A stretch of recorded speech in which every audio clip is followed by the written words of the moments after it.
4 minutes until showtime.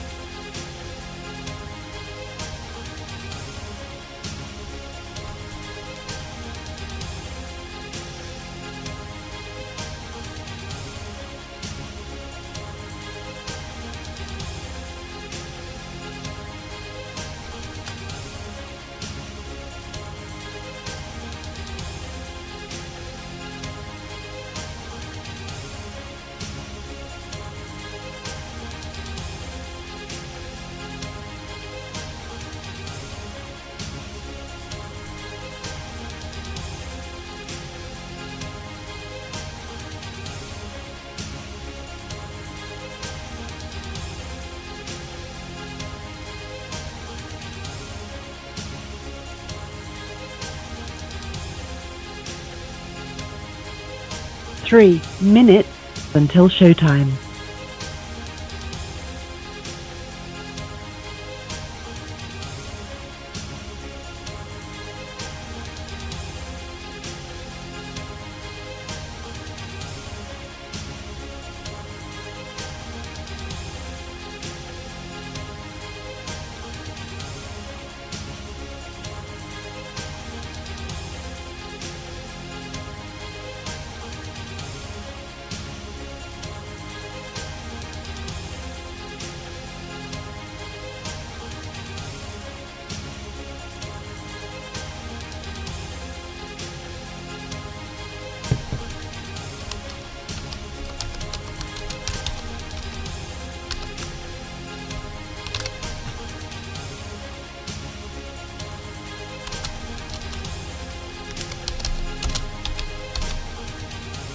Two minutes until showtime.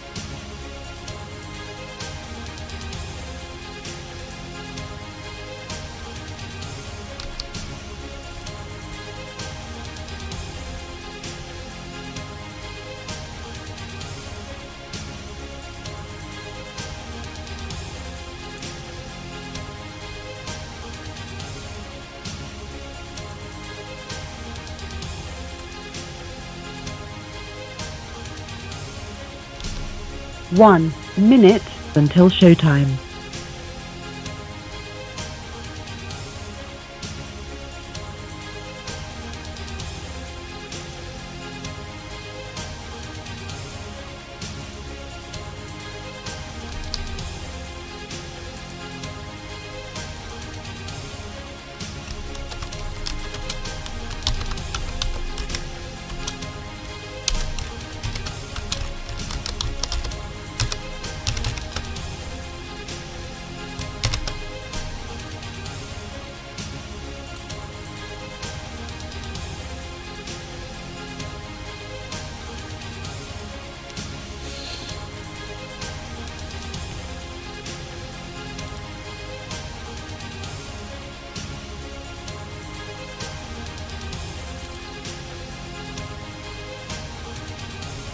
Your show will go live in 5 seconds. 4, 3, 2, 1.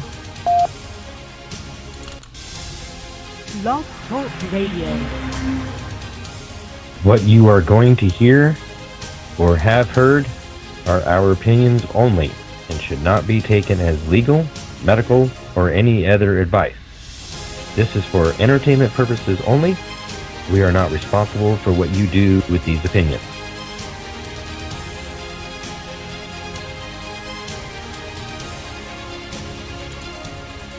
Kirk is not an attorney. This is not legal advice. This is to be considered for educational purposes only.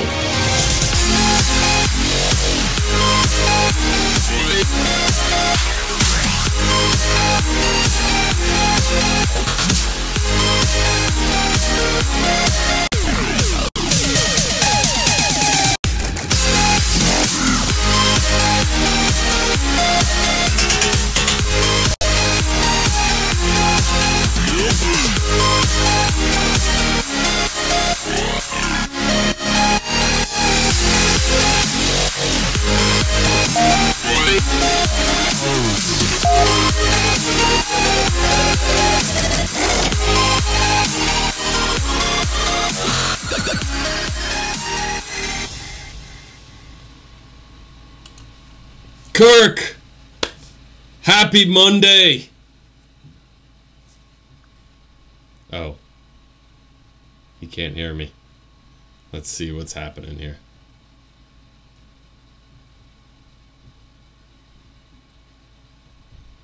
Uno momento, por favor. We are having similar difficulties as we did last week. I have a feeling I know. Can you hear me? I'm going to unmute you on my end, but that's going to create an echo. All right, go ahead. Not getting any sound from Blog Talk. No sound from Blog Talk at all. I'm not getting any sound from you either, Ted. Well, what the heck is going on? This was all working. Well, we are... I am picking up sound on Zoom through my end, and there's no echo. So that means that, in fact, there is no sound through Blog Talk. If we're not getting an echo, then you're not doing anything wrong. You're actually not getting any sound through Blog Talk. Yeah, and I just tried doing turning the microphone off and then back on, and it's still... Well, since I'm not getting any echo, then there is something... It's on Blog Talk's end. So we can continue using my audio. Everybody on Facebook and YouTube and Twitter can hear it. Just people on Blog Talk can't hear it. That's the only problem. Well, let me see if I call in from my phone. All right. The Blog Talk, and let's just see what it does. All right. Yeah, if I was picking up Blog Talk audio, there would be a horrible echo right now.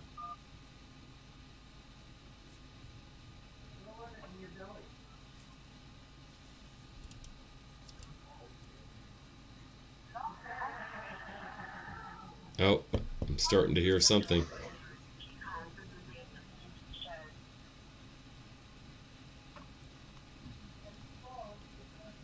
Love the threads, by the way.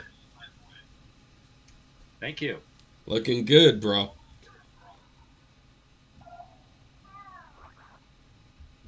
Okay. Okay, how about now? Are you getting some audio? Oh, yeah, there's the echo. All right, let me mute us here. Yeah, that's off my phone. All right, how do we sound now? So, why is my mic not working here? Well, I'm not sure. I have to put a delay on your video to sync it up with the microphone from Blog Talk. Let me do that right now. It went away. Render delay. Okay, how about now? Sounds freaking perfect, bro. Oh, now I can't hear you at all. It was perfect.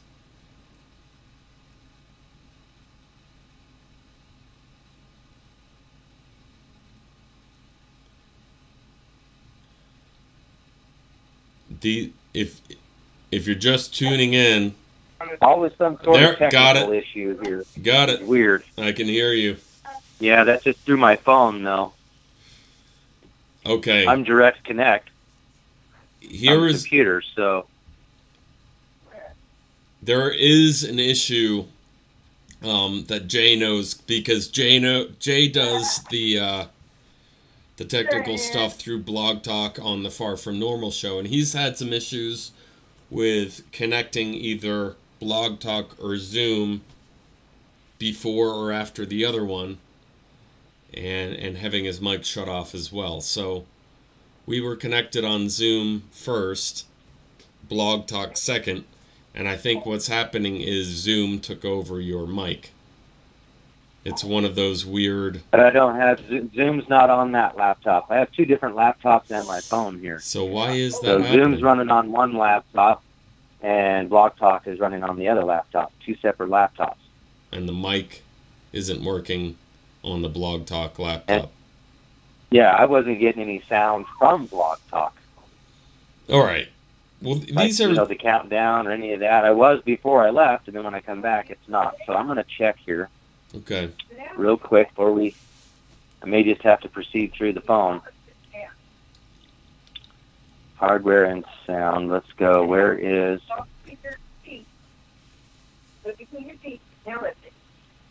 I mean, if that's the case, we might as well just go through Zoom. And that's something we should talk to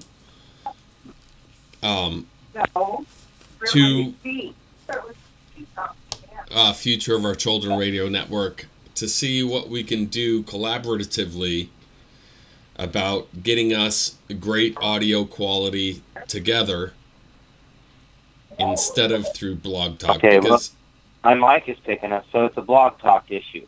okay, My mic on my laptop's working just fine. okay. Because I think all of us together, we can get a business Skype account that will have audio just as good as through Blog Talk, but then we have video capabilities as well. Without a time limit, without the Blog Talk times or any restrictions. Maybe that's something moving forward, we should talk to the founders of Future of Our Children's Radio Network, Randy Davis, Neil Sheldon, Brian Kinter. Yeah, it's one of those things, putting stuff out there, how things can, I don't know, just magically happen or stop working, because it was working when we first connected. Jay has been having the exact same problem. Jay Moss, if you're out there listening right now, maybe I'll send him a message real quick. The same freaking thing has been happening to him. So, to where the last 3 Far From Normal episodes, he has had to call into the show. Like, he has his mic right there, and he hides his phone behind the mic, so you can't really see it. But he hasn't been able to connect through his microphone. Yeah.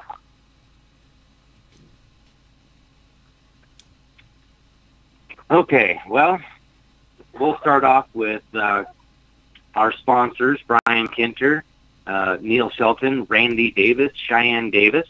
They sponsor Law for Dummies on Future of Our Children Network on the Blog Talk Radio. And then we have Ted Fogg over here rebroadcasting our live audio video on Facebook on the Kirk's Law Corner page, the March Us page, YouTube, Twitter, and who knows wherever else it's going out there. So tonight we have a pretty good show. I have a pretty good show prepared tonight, at least the first hour here. Before we get into that, I'm going to turn this over to Ted real quick, and he can put out his info, what's going on, what he promotes, and then I'm going to promote the ACLA and all that good stuff. Oh, okay. Thank you, bro. I can switch it over to this camera real quick. Let's see. Oh, perfect. So yeah, in the evolution of the marches, Law for Dummies, Kirk's Law Corner, and Far From Normal, were all these 3 groups are working together to try to put something out that really makes a change, that really gets a voice out there. We're working on a lot of great ideas, and there's a disclaimer that is going to come out tomorrow that I'm so tempted to share tonight. But it's really a Far From Normal. It's all the Far From Normal crew, and I wanted to fit my voice and Kirk's voice in there. But it's just not that long. There's not enough space for everybody. It just works perfectly for the Far From Normal gang, and I can't wait for you all to hear it because they all love it a lot.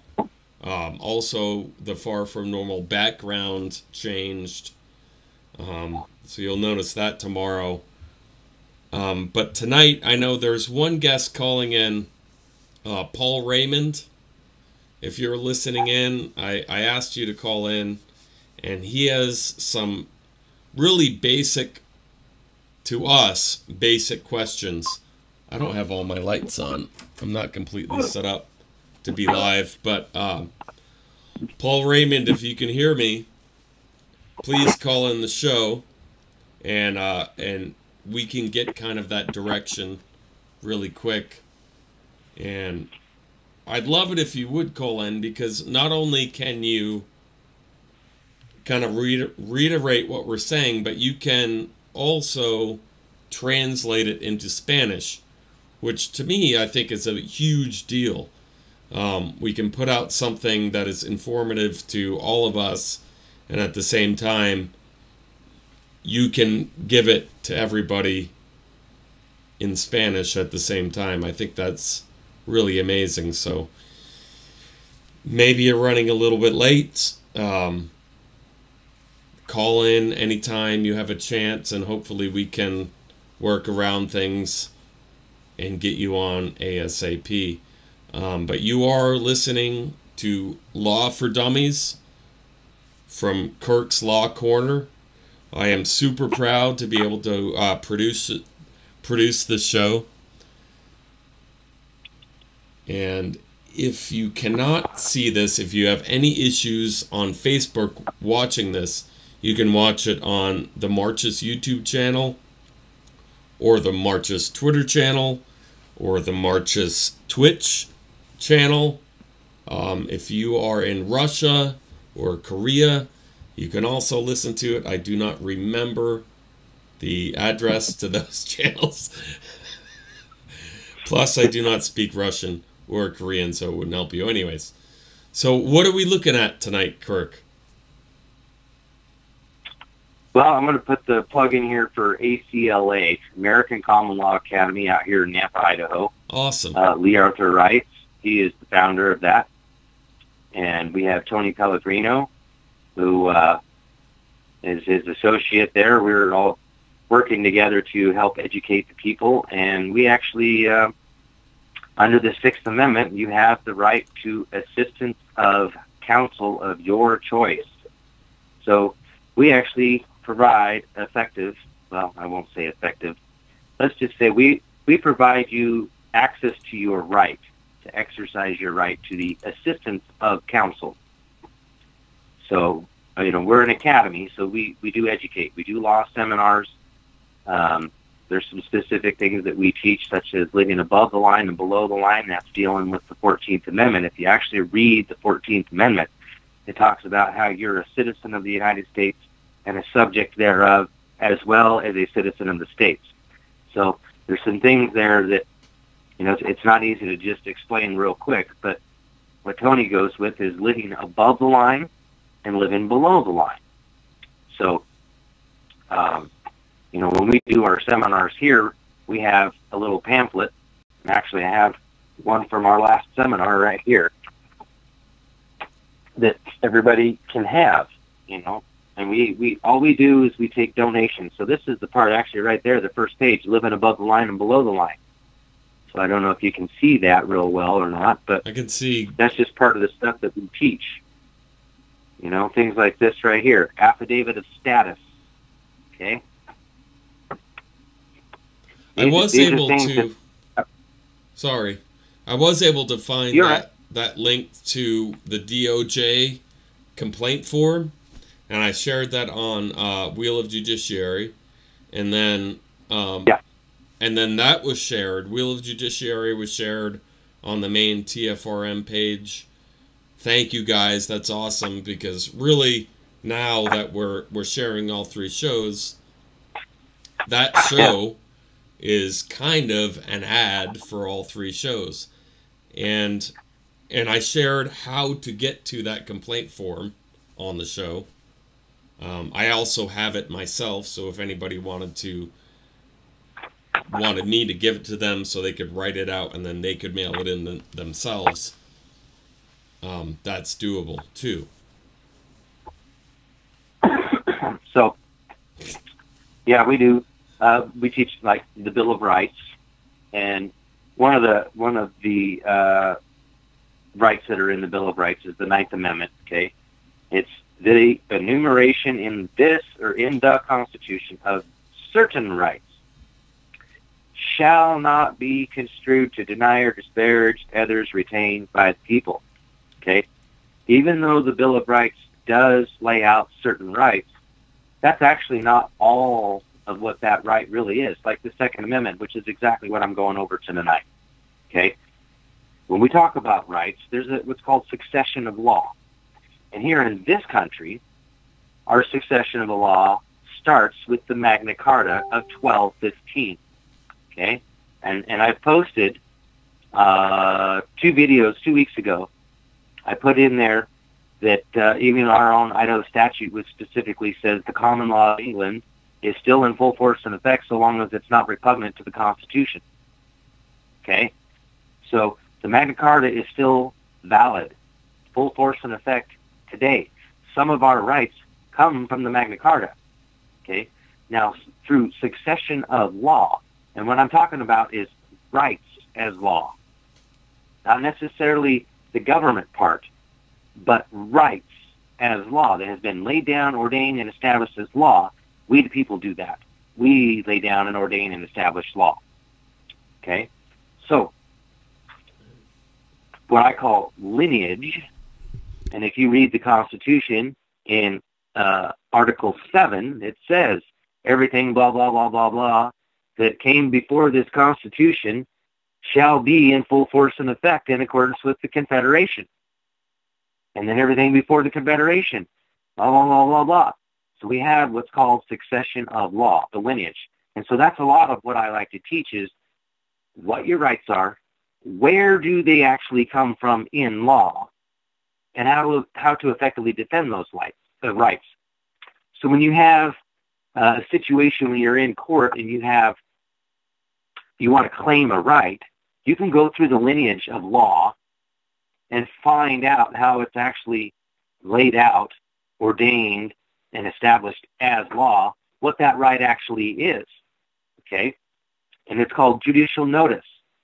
And it goes like this. Here it is, Judge. This is what it says. Now, you're under an oath, a specific oath, not to deny or disparage other rights that I'm going to claim here today. And if you act outside your oath of office, Owens versus City of Independence removes all judicial immunity. Okay? Nobody is above the law. Okay? And we're talking law. We're not talking statutory law because statutory law is not law. Case law, that's the funny part, case law is not even law because that comes from the judicial branch. So when you're talking about case law, even case law can be in violation of the supreme law of the land. Because judges aren't perfect. They arbitrarily usurp the Constitution and the laws of the land all the time. And they create false case law and a false pretense that, oh yeah, well, this case over here ruled this way. Well, that doesn't overrule the supreme law of the land. I'm sorry. Marbury versus Madison. Anything, including case law, that comes in conflict with the supreme law of the land would be completely illogical. Completely illogical for a secondary law to come in conflict with the supreme law and for it to have any force or effect. Period. It's void from its inception. So, there was one other point I was going to make there. Anyway, slipped my mind. Really want to get into what's going on here. What is really going on? So we're going to talk about the Second Amendment. Where does it actually come from in law? Because it came long before the Second Amendment was even made. Okay, before the Constitution was around, or even thought of being around, the right to keep and bear arms shall not be infringed was actually established in 1775. And how is that applicable it's a declaration. How is that applicable to family law? Well, see, this is the thing. I don't teach just family law. Right. So, again, remember, nobody can see me. I'm over here. Right. I'm over here working on a 10,000-piece puzzle. Yep. And the people over here working in the family law arena, you're working on 500 pieces of that puzzle. Sure. So I'm working on a much bigger solution, or exposing the corruption Yeah. and actual law. That's why it's called Kirk's Law Corner, because Yeah. I educate people on what law says. So Not just family that's law. what I'm trying to put out, is what the law says. And I'm going to tie this all together, because you see, I'm involved in some patriot groups. I'm involved in family law groups. I'm involved in contracts and leaning their bonds groups. Okay, so there's many different things that aspects of the law that I'm aware of, that I've studied and I've researched and I have information on. So some of that stuff I'm not necessarily wanting to put out there, because it gets pretty deep. Sure. And the average person, even somebody who's a little bit above average, is not really going to grasp that stuff real easy. So I try to stick to actual things that I can read. And this one here is a declaration. It is a declaration for the necessity for taking up arms. Okay? This was July 6th, 1775. So during this period of time here, and as we'll go through this particular declaration, which puts this declaration on the map of supreme law of the land, because declarations, through declarationism, is on the same level as the supreme law of the land. So this is what's important here, to understand history and history of law, and understanding what was actually going on back then, that we declared our independence from, and why we were declaring our independence, because we actually have 4 particular documents, and this is the first one. July 6, 1775, there's a Declaration of Arms. And then we have the Virginia Declaration of Rights, June 12, 1776. And then we have the Virginia Constitution, which was signed on the same day as the Declaration of Independence. Those 4 documents are tied together.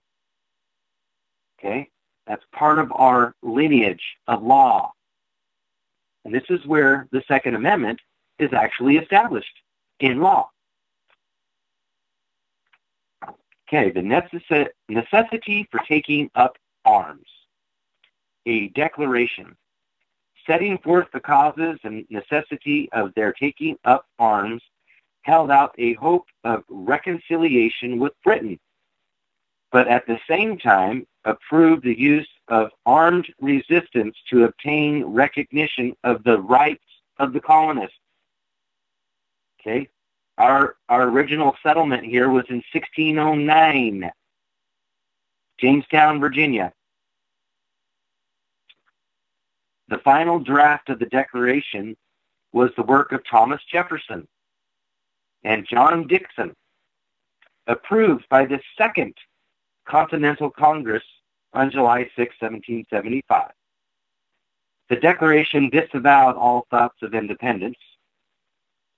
The colonists claimed to be fighting a ministerial army, okay, and not the king.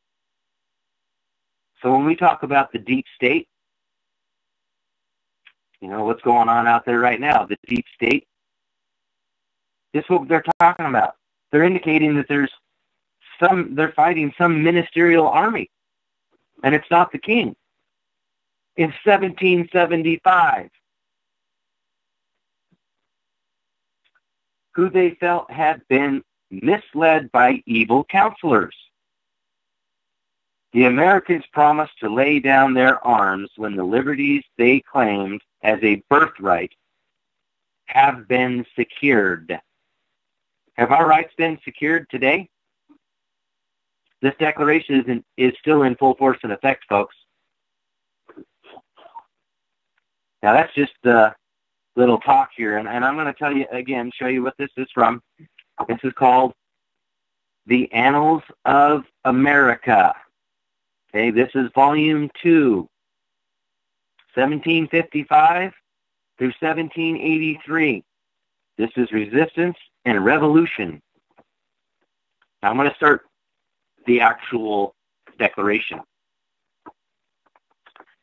If it was possible for men who exercise their reason to believe that the divine authority of our existence intended a part of the human race to hold an absolute property in an unbounded power over others, marked out by his, capital H, infinite goodness and wisdom, as the objects of a legal domination never rightfully resistible, however severe and oppressive, the inhabitants of these colonies might at least require from the Parliament of Great Britain some evidence that this dreadful authority over them has been granted to that body.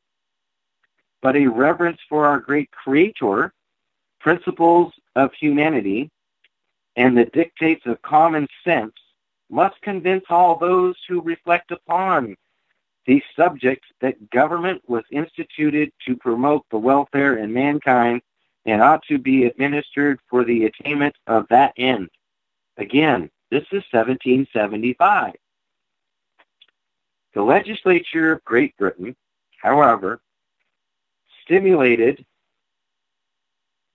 by an inordinate passion for a power not only unjustifiable, but which they know to be peculiarly reprobated by the very constitution of that kingdom, and desperate of success in any mode of contest where regard should be had to truth, law, or right, have at length, discerning those, attempted to effect their cruel and impolite purpose of enslaving these colonies by violence, and have thereby rendered it necessary for us to close with their last appeal from reason to arms.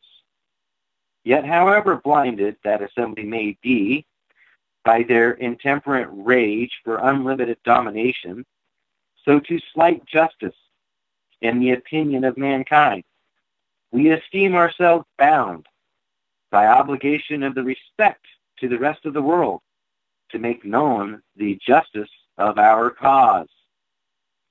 Okay, so what they're saying there is these people are disregarding their own rights.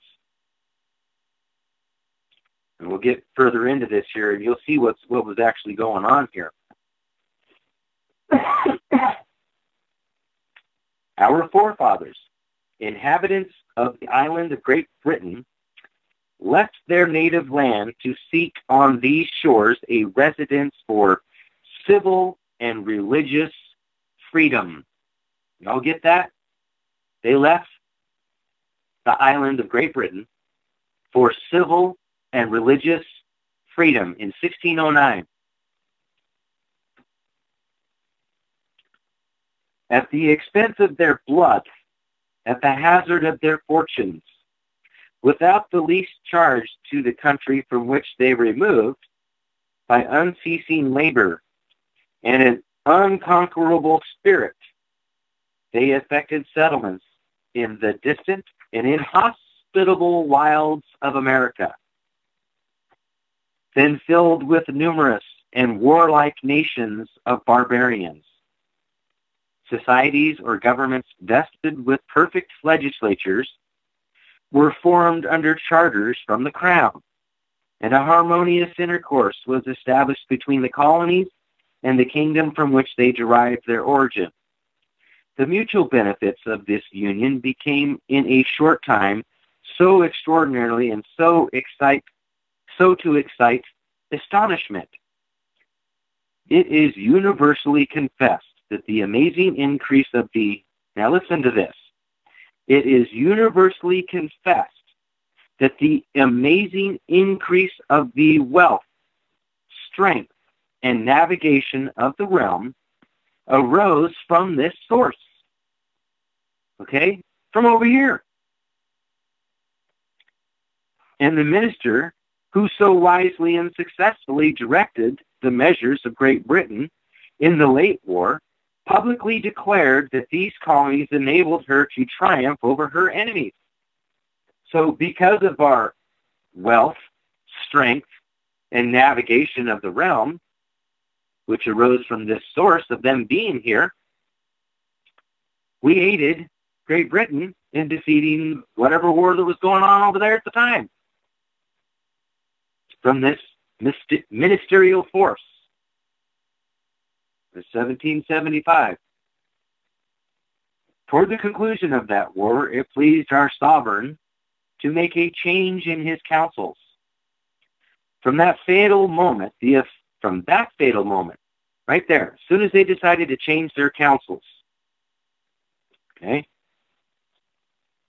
from that fatal moment, the affairs of the British Empire began to fall into confusion, and gradually sliding from the summit of glorious prosperity to which they had been advanced by the virtues and abilities of one man, are at length distracted by the convulsions that now shake it to its deepest foundations. The new ministry, finding the brave foes of Britain, though frequently defeated yet still contending, took up the unfortunate idea of granting them a hasty peace, and of then subduing her faithful friends. These devoted colonies were judged to be in such a state as to present victories without bloodshed, and all the easy emoluments of statutable plunder. The uninterrupted tenure of their peaceable and respectable behavior from the beginning of the colonization, their dutiful, zealous, and useful services during the war, though so recently and amply acknowledged in the most honorable manner by His Majesty, by the late King, and by the Parliament, could not save them from the mediated innovations.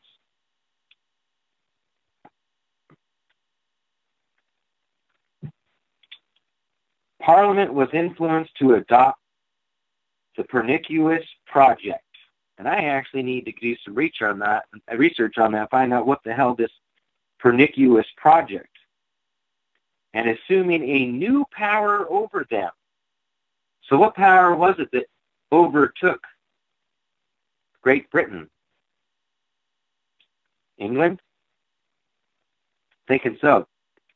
In the course of 11 years, given such decisive specimens of the spirit and consequences attending this power as to leave no doubt concerning the effects of acquiescence under it. So you see, there was kind of a peaceable agreement there that was made, and you can clearly hear and read that they were good, honorable people. And it was declared by the Majesty, by the King, by the Parliament, that these people over here in the colonies, English-speaking people that left Great Britain, that came over here to settle, to risk their own lifeblood and fortunes. Okay? Something happened here. They didn't like us having our own freedom and our own liberty and not being under somebody else's thumb. And they changed their counselors because it was going too good. Great Britain was succeeding. They were prosperous because of us, and they were able to defend themselves over there because of us. Okay? They have undertaken to give and grant our money without our consent. Imagine that. They were taking our money and granting our money to somebody else without our consent in 1775. Sound familiar what's going on today? So we have ever exercised an exclusive right to dispose of our own property. Statutes have been passed for extending the jurisdiction of courts of admiralty and vice admiralty beyond their ancient limits. 1775. They did it then. They did it in 1845 after we declared our independence, and we were doing good. up until 1812. I've already explained the War of 1812. It's also explained 1861 through 1865. But here it is in 1775. They're declaring that by statutes, statutory law had been passed to extending the jurisdiction of courts of admiralty and vice admiralty beyond their ancient limits. Okay, in 1775, they're talking about admiralty jurisdiction being an ancient jurisdiction, and that somebody had made statutory law extending that admiralty jurisdiction, the law of the sea for pirates, and anybody who's acting in commerce on the sea, okay, onto the land, statutorily, which is exactly what's happening today. That's what they did in 1845. They did the same exact thing.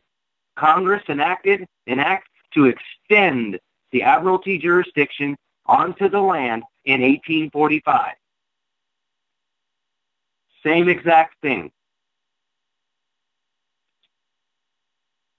For depriving us of the accustomed and estimable privilege of trial by jury in cases affecting both life and property, for suspending the legislature of one of the colonies, for interdicting all commerce to the capital of another.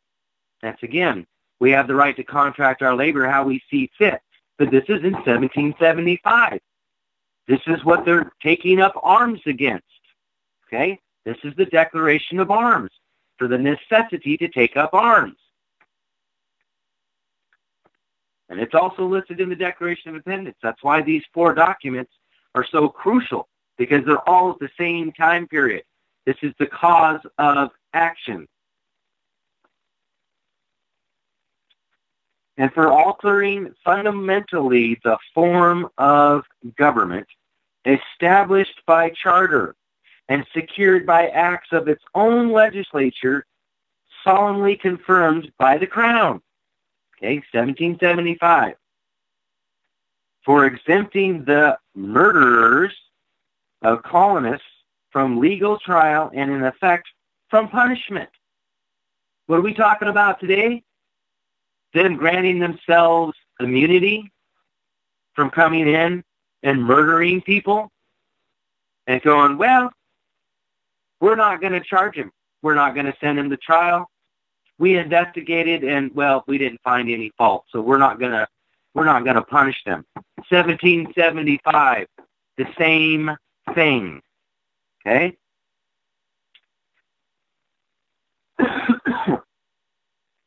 For erecting in a neighboring province acquired by the joint arms of Great Britain and America, a despotism dangerous to our very existence, and for quartering soldiers upon the colonists in time of profound peace.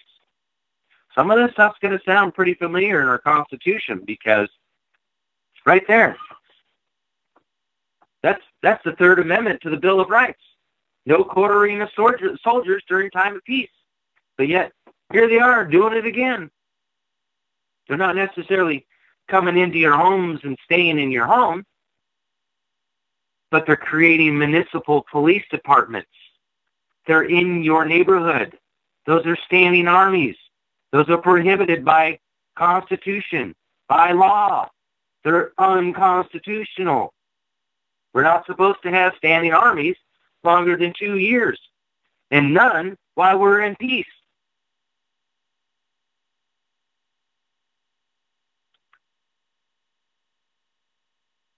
It has also been resolved in Parliament that colonists charged with committing certain offences shall be transported to England to be tried. But why should we enumerate our injuries in detail? By one statute, it is declared that Parliament can, of right, make laws to bind us in all cases whatsoever. What is to defend us against so enormous, so unlimited a power. Imagine that. The same problem, 1775, same problem we're having today. That they've statutorily declared that they have a right to make laws to bind us to whatever cases whatsoever. That's not how it's supposed to be. It's not how the law reads. But they're doing it statutorily. Not a single man of those who assume it is chosen by us or is subject to our control or influence. But on the contrary, they are all of them exempt from the operation of such laws, and an American revenue, if not diverted from this honorable purposes for which it is raised, would actually lighten their own burdens in proportion as they increase ours. So what they're talking about there is taxing them, taking their money and putting it in their own pockets to institute the same despotism that we declared independence from in 1776. This is 1775. Same problems we're having today. History is repeating itself here, folks. And I'm here to show you how it's repeating. There's the evidence right here. I'm reading it to you.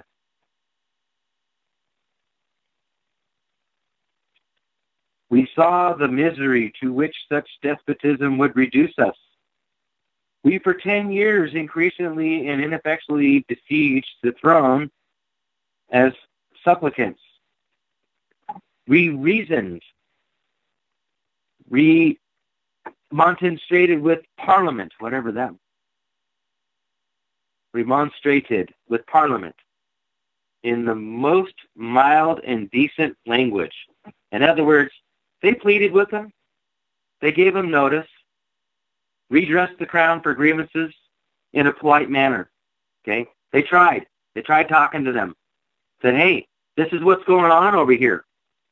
You know, your legislators are coming over here and creating statutory law saying that all cases extend onto the land of admiralty jurisdiction, which is what we're under again today. It's what we're under, okay? The administration sensible that we should regard these oppressive measures as free men ought to do, sent over fleets and armies to enforce them. The indignation of the Americans was roused. It is true, but it was the indignation of a virtuous, loyal, and affectionate people. A Congress of delegates from the United Colonies was assembled in Philadelphia on the 5th day of last September. We resolved again to offer a humble and dutiful petition to the King and also address our fellow subjects of Great Britain. We have pursued every temperate, every respectful measure. We have even proceeded to break off our commercial intercourse with our fellow subjects.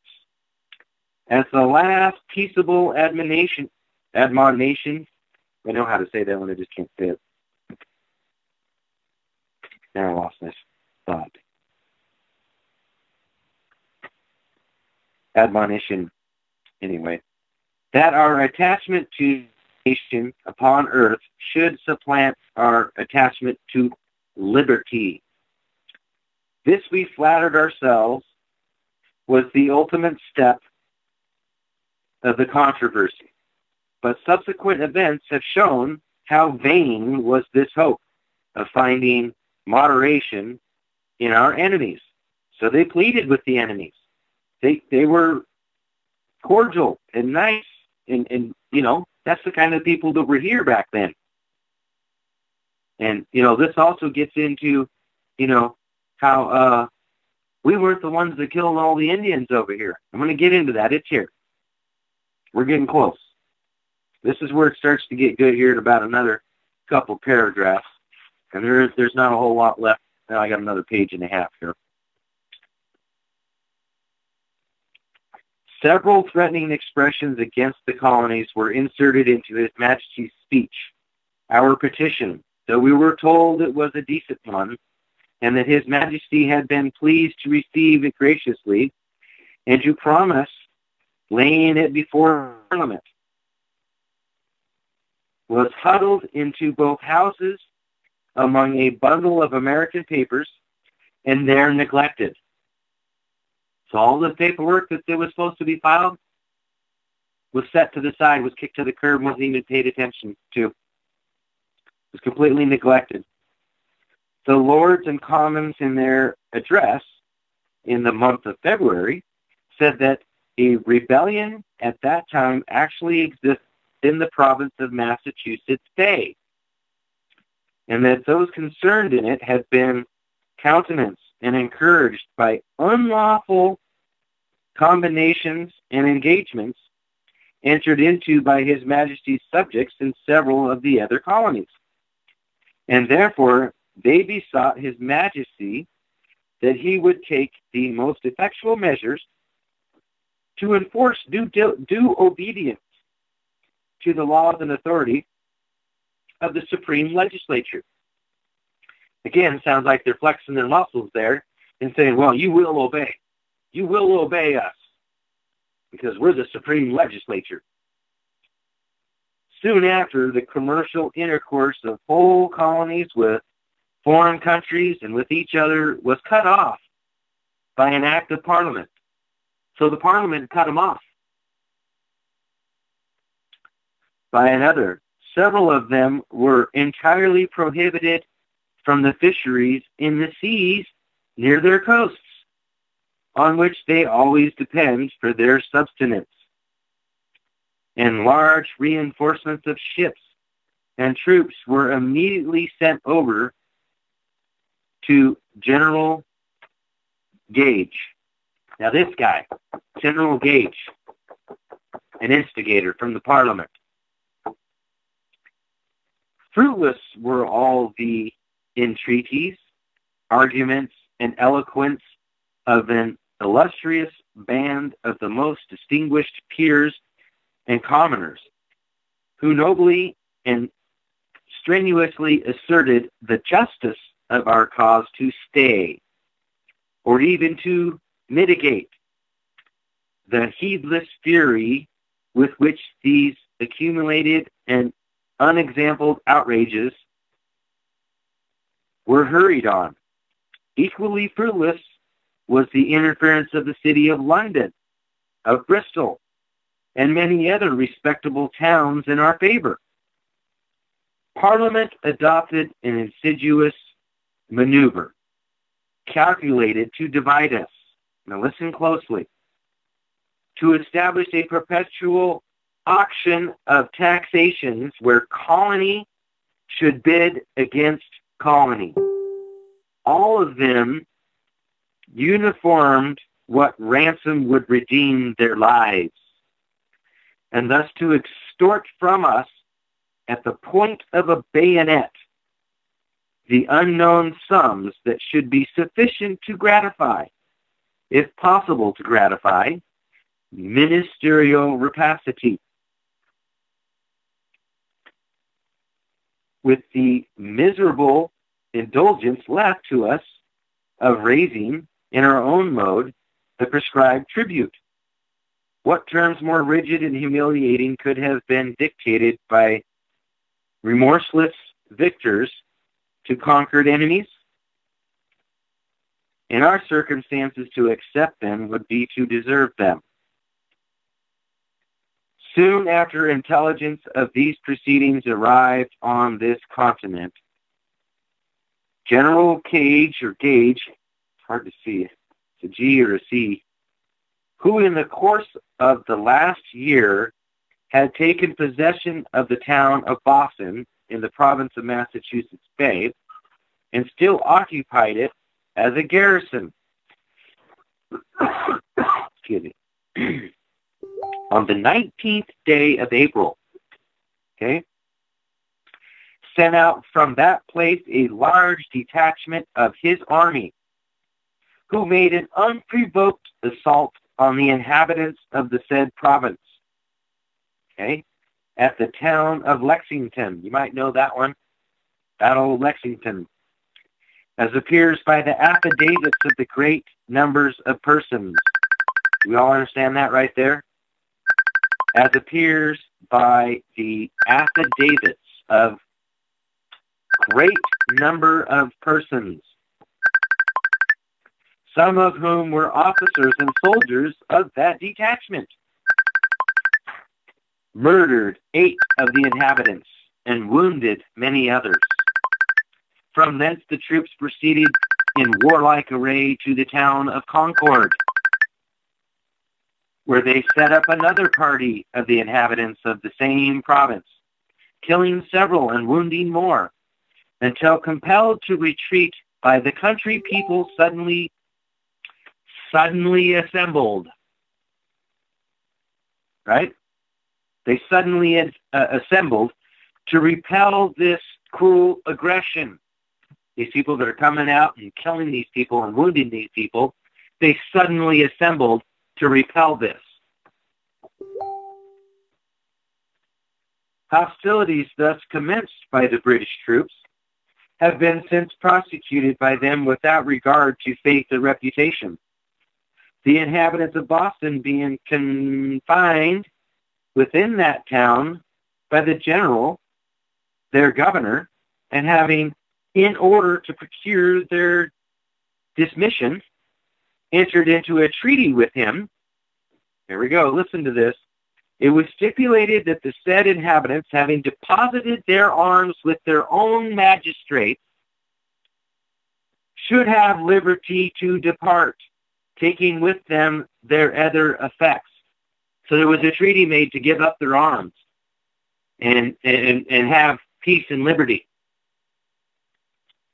And this is before this declaration. This declaration is talking about what's already happened.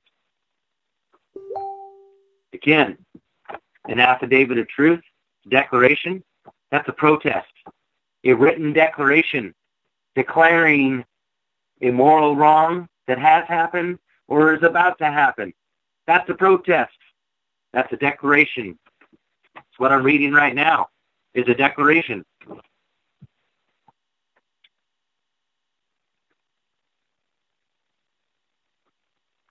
But in open violation of honor, in defense of the obligation of treaties, which even savage nations esteem sacred, the governor ordered the arms deposited as aforesaid, that they might be preserved for their owners, to be seized by a body of soldiers, detained the greatest part of the inhabitants in the town, and compelled the few who were permitted to retire to leave their most valuable effects behind.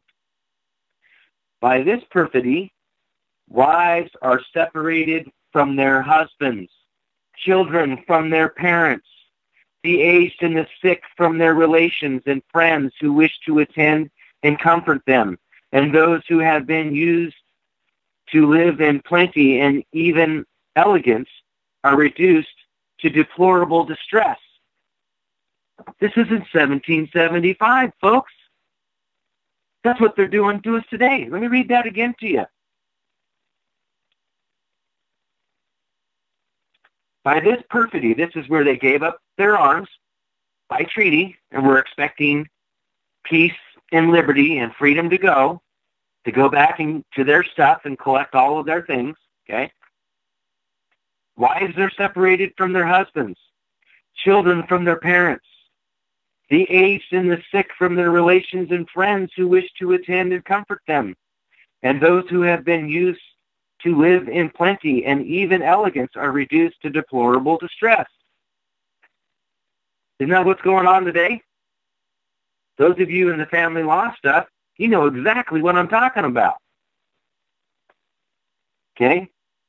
The general, further emulating his ministerial masters by a proclamation bearing date on the 12th day of June, after venting the grossest falsehoods and calumnies against the good people of these colonies, proceeds to declare them all, either by name or description, to be rebels and traitors, to supersede the course of the common law, and instead thereof to publish and order the use and exercise of the law, martial law. Okay? His troops have butchered our countrymen, have wantonly burned Charlestown, besides a considerable number of houses and other places. Our ships and vessels are seized. The necessary supplies of provisions are intercepted, and he is exerting his utmost power to spread destruction and devastation around him. Now let's think about that for a minute. What's recently happened with these hurricanes? And we have some severe devastation. Texas,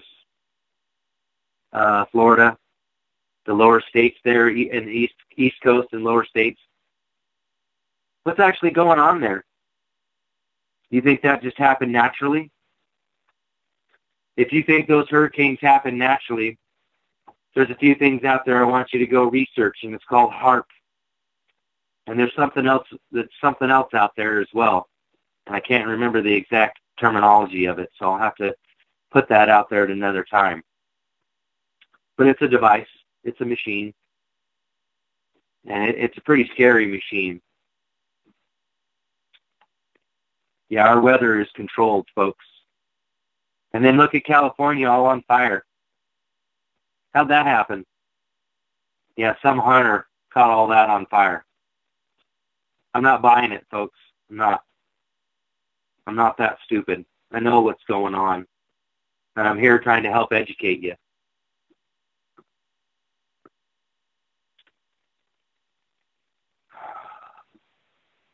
Where are we? All right. We have received certain intelligence that General Charlton, the governor of Canada, is instigating the people of the province and the Indians to fall upon us. Well, wait a minute. I thought we came over here and decimated and fought with the Indians. How is the governor of Canada telling the Indians to fight with us then? What's going on here? That's because we aren't the ones. We the people, the real we the people that came over here, we got along with the Indians. We traded with the Indians. We actually came to their aid. Okay, the ones that were actually being persecuted by their own kind from different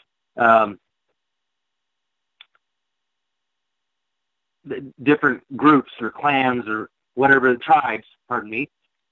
So there were different tribes that, this is just human nature. People want to dominate other people, and they use force and violence to do it. So when we first came over here, to believe it or not, there were already dead Indians laying there on the ground. There were also other dead Americans that were on the ground. Dead people that were not Indians. Okay? So there was a plague. There was a fight. There was a war between the Indians. And so when we first got here in 1609, the Indians actually tried to work with us. And we came to their aid. We helped defend the local tribes that were right there next to Virginia and Philadelphia, Pennsylvania, and that area is there. We actually worked with the Indians. So is this ministerial enemy that comes in? Are they the ones that's killing all the people, including us? Yeah, it is. And it says so right here. We have received certain intelligence that General Charlton, the governor of Canada, is instigating the people of that province and the Indians to fall upon us. And we have but too much reason to apprehend that schemes have been formed to excite domestic enemies against us. In brief, a part of these colonies now feel, and all of them are sure of feeling, as far as the vengeance of administration can inflict them, the complicated calamities of fire, sword, and famine. Okay, they cut off our ships, they cut off our trade, they cut off our food supply.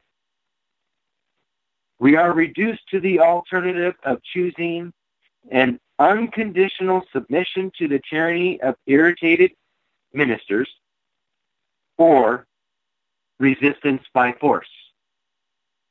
So are we going to submit to the tyranny that's out there today?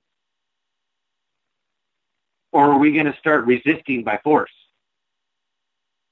Because that's what it's coming down to. And that's what I'm talking about right here, right now. The Second Amendment.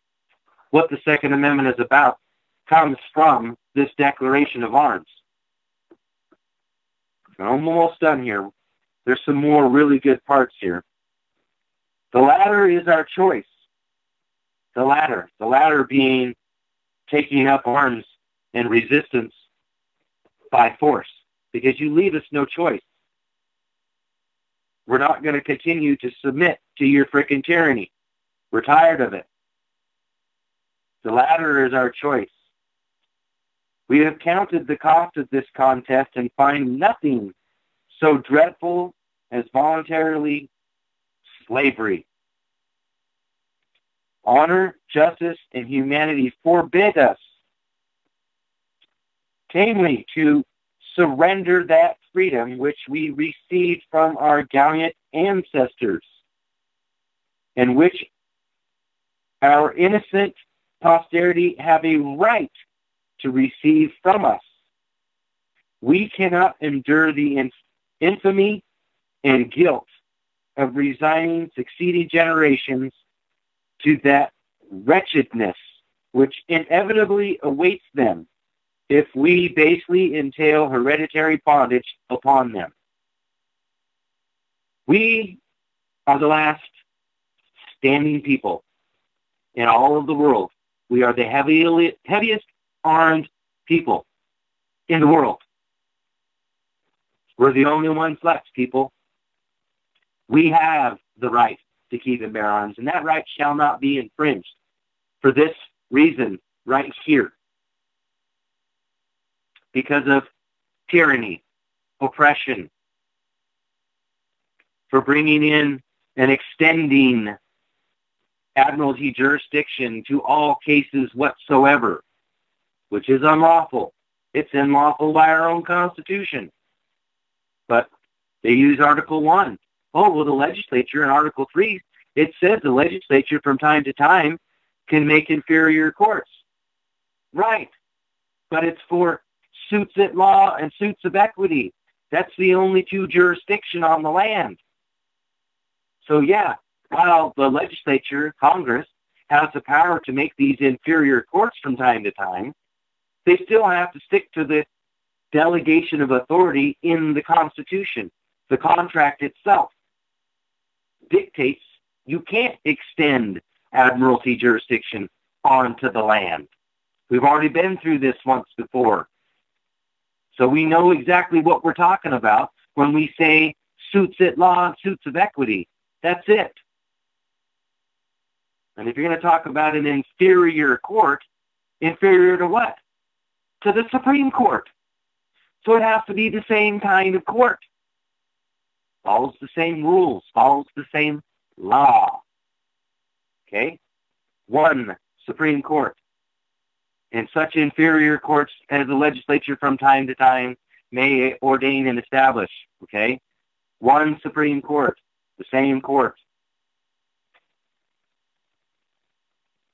Our cause is just. Our union is perfect. Our internal resources are great. Our internal resources are great, huh? Imagine that. And if necessary, foreign assistance is undoubtedly attainable. So we have backup. We gratefully acknowledge as signal instances of the divine favor toward us that his province would not permit us to be called into the severe controversy until we were grown up to our present strength,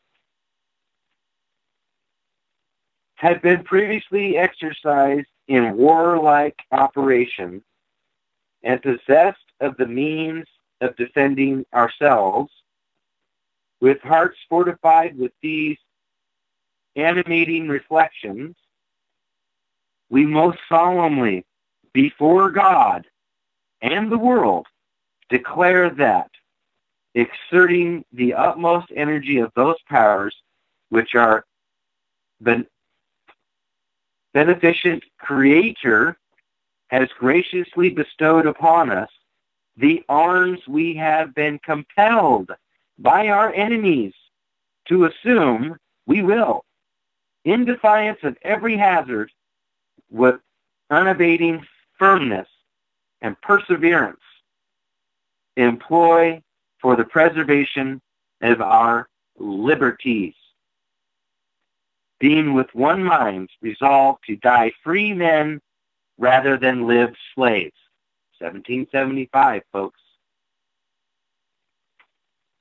Lest this declaration should disquiet the minds of our friends and fellow subjects in any part of the empire, we assure them that we mean not to dissolve the Union, which has so long and so happily subsisted between us and which we sincerely wish to be restored.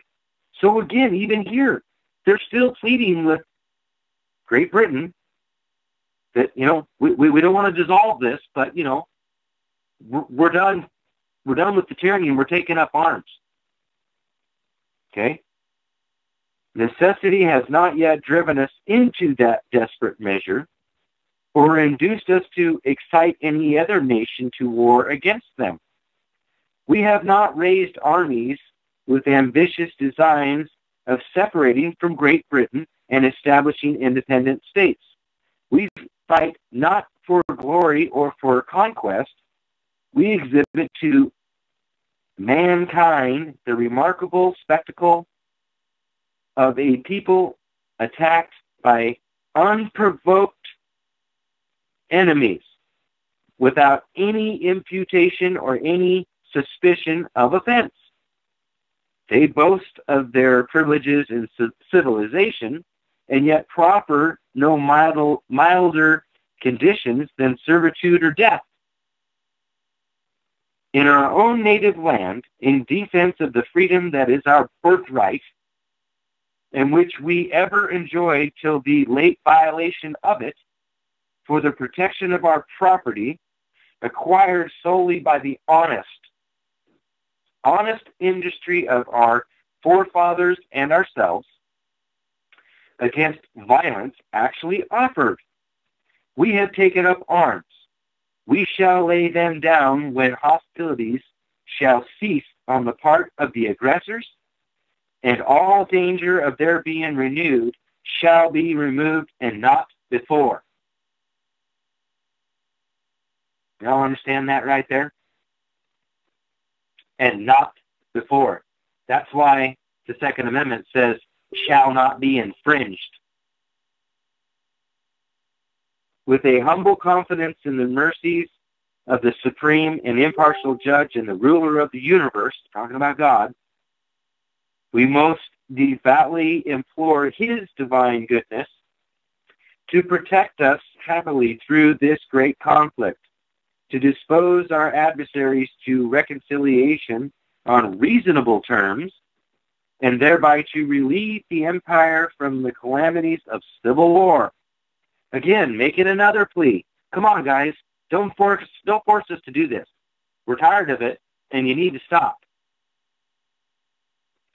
On a motion made, imagine that, a motion was made, resolved, that a letter be prepared to the Lord Mayor, Aldermen, and Livery of City of London, expressing the thanks of this Congress for their virtuous and spirited opposition to the oppressive and ruinous system of colony administration adopted by the British ministry. Back to when they changed their counselors, when this all happened, all started. Ordered, okay? This is ordered, that the committee appointed to draft an address to the people of Great Britain to prepare this declaration. As to pay, this is kind of like a footnote to this. As to pay, sir, I beg to assure the Congress that as, and maybe this is the letter itself, that as no pecuniary consideration could have tempted me to accept this arduous employment, this is hard to read, at the expense of my domestic ease and happiness, I do not wish to make any profit from it. I will keep in an exact account of my expenses. Those I doubt not they will discharge, and that is all I desire. That's George Washington, answer to Congress on his appointment as a Commander-in-Chief June 16, 1775. That, my friends, is your Second Amendment.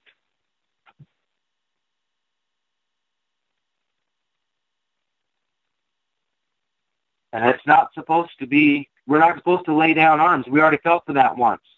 As I previously read, they made a treaty. Said, well, okay, we'll give our arms to the magistrate if you do this treaty with us, and we take leave so that we can go gather up our other properties if you're wanting to seize our land, so we can gather up our personal belongings and we can move on. But the second they did that, what did they do? They turned around and stabbed him in the back and came and burned him, killed him, and shot him, murdered and raped him. Okay? This was something that was going on in 1775, 1774, 1773, clear back to at least 1771 as far as I've read.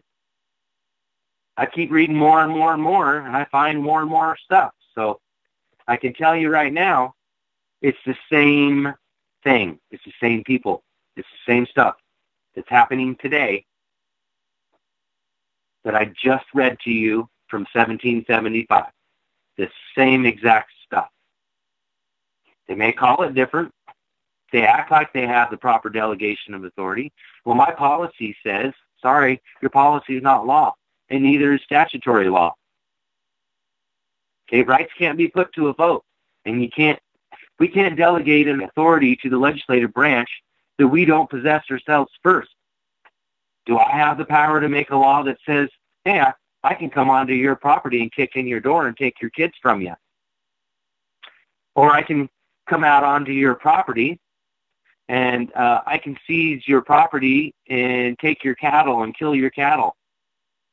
And, oh, by the way, I need to do some back burning here. And, oops, sorry I burnt your house down, but, you know, I'm from the government, so I have immunity, and you can't hold me accountable for burning your livestock and burning your family home, your ranch, your farm, and all your farm animals, and taking away, you know, I don't know, your ancient right to a trial by jury, things like that, extending admiralty jurisdiction onto the land, which gives me carte blanche to make whatever law I want, statutorily. But see, if you don't know what your rights are and you don't know what the law says, how do you know to defend them? How do you defend it? So what I want to do is, I have friends that are in the Patriot movement, heavy Second Amendment supporters, and I have friends who are in the family law movement stuff. I want you to come together because, you see, the militia people, you're the ones that can protect the weak and the innocent. That's what we're supposed to do. The militia people are supposed to stand up, and we're supposed to protect the weak and the innocent. So if you come together and work together, because on one hand you have patriots that don't really have a whole lot of direction in what to do because you don't know what's going on. Again, back to what we talked about last week in the DOJ stuff. Okay, these people don't know what's going on. They live a separate life outside of what you and I go through on a daily basis as the common man, as the common slave out here under despotism, oppression, and admiralty, martial law. We might as well say we're living under martial law. They dictate to us statutorily what our rights are, when we can exercise them, and how we can exercise them. That's not what liberty is. Liberty is freedom from government intrusion, uninhibited by any statute, rule, or regulation. That's liberty. Freedom to go do whatever I want to do, as long as I don't violate your rights. Because when you have rights, that imposes a moral duty and ethical obligation to respect your rights. I can't have my rights and exercise my rights over the top of yours. That would be a trespass. So that's what I'd like to do. Some of you are hopefully are watching that are patriots, and I'm pretty sure I have quite a few of the family law people.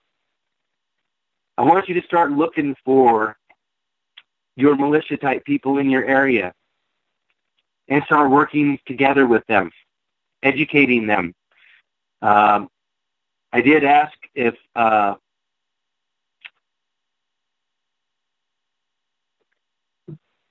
couple different people would come on and talk tonight. Ted, are you with me?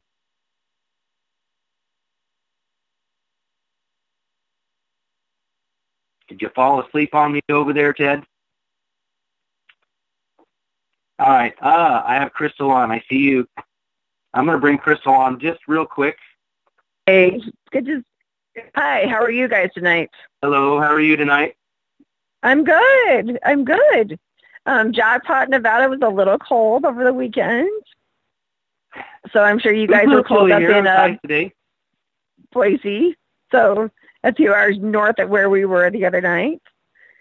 So anyways, No. We're back in Ogden. We were just at Jackpot for overnight stay. It was a quick stay. Oh, okay. In Jackpot, and then came back home on, Sunday. So, and back to work obviously today. If you ever make it up this way, I would definitely like to meet you. Yeah, one of these days I'll have to. We weren't, like I said, we weren't that far from you guys when we were in Twin, and then we drove up to Shoshone for the day. Went to the falls, did a little hiking, and it was gorgeous. It's beautiful. That is a beautiful area down there. It was really nice. It was, kind of fun, kind of different. So, you're talking about the militia, and so the other night when we were talking about the rights that we have as people have enjoyed, I actually brought it up to my kids to talk about, why did we, go against England to demolish our rights against it, and they were obviously understood that we did it for a reason. We went against them because we wanted to be able to have freedoms and liberties, and how the new court system is not what our forefathers even had anywhere near in mind of what we had set up.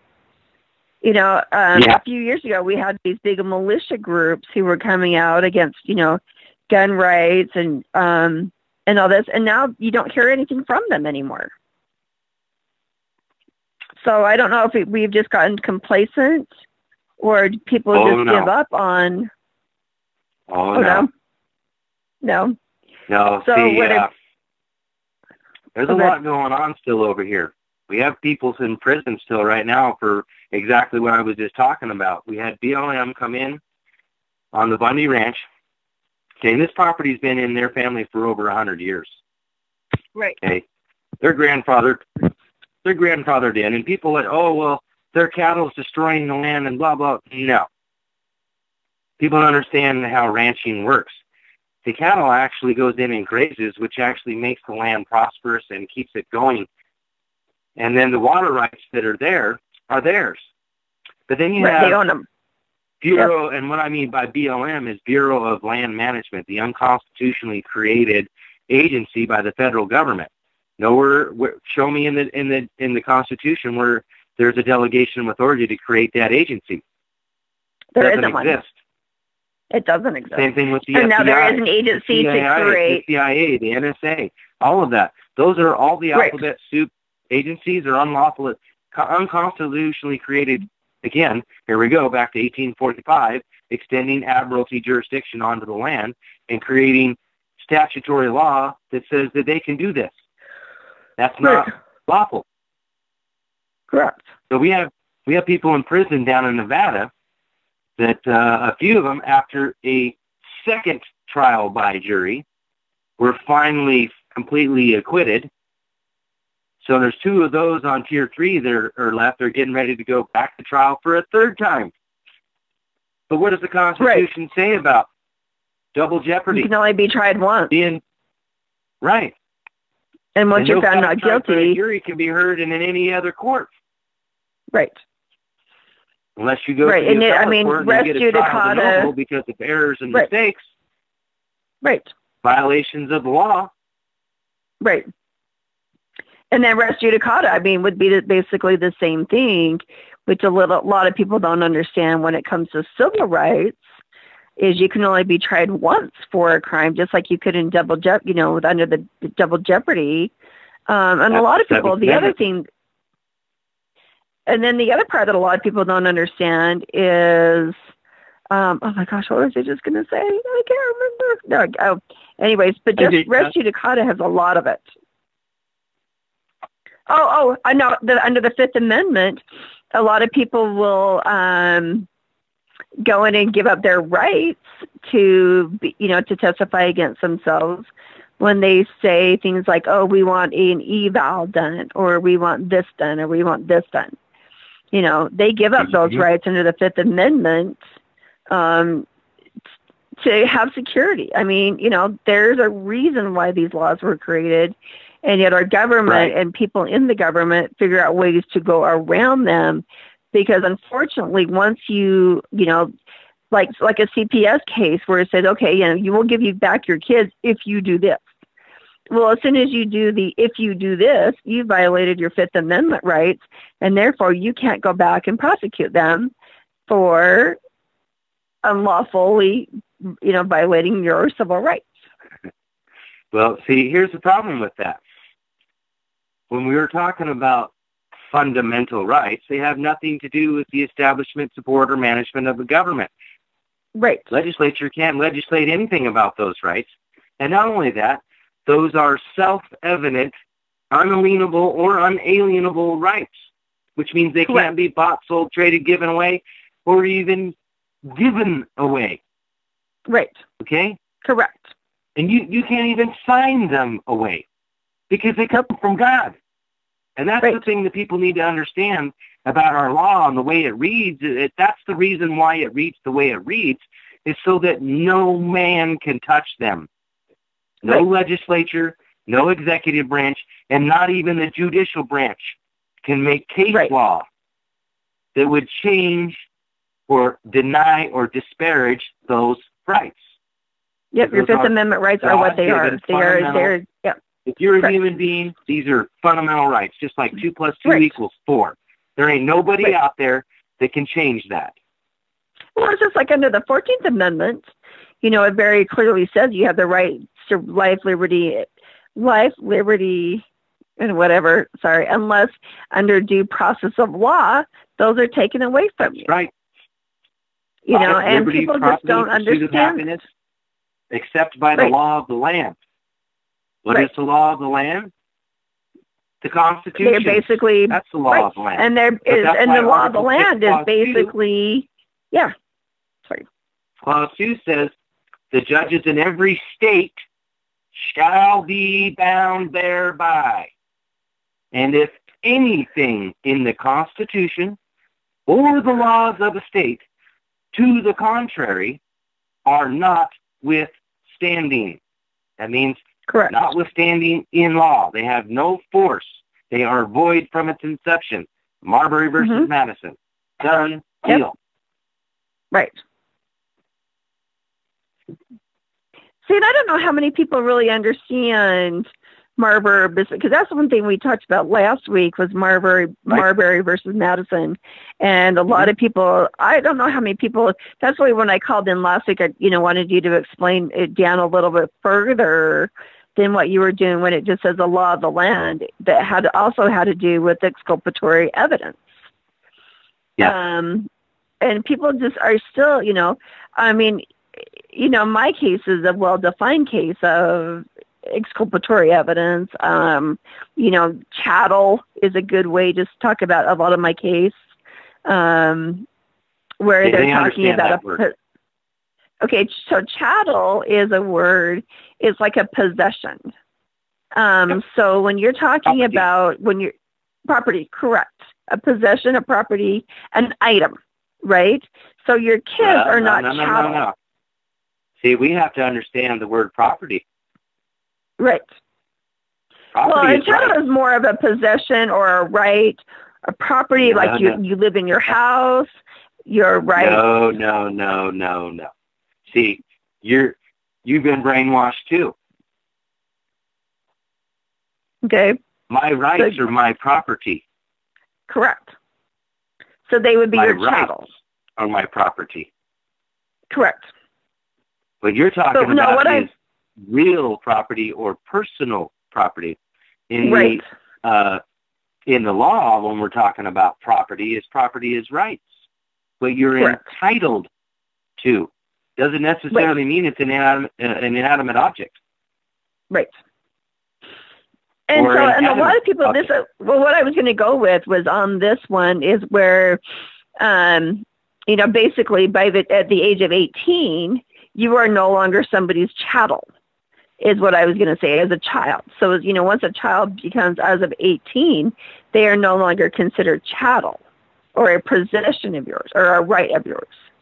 Because they're still your child. Once they become of age, and it depends on what of age is in your state, because some states are 14, some are 16. Right. The voting age doesn't is necessarily mean 18. Right. So, and that's one thing that a lot of people have got to figure out is when you're, one thing that when you're talking about your rights or your liberty interest or your chattel or whatever you want to talk about it, that's where the 14th Amendment comes in.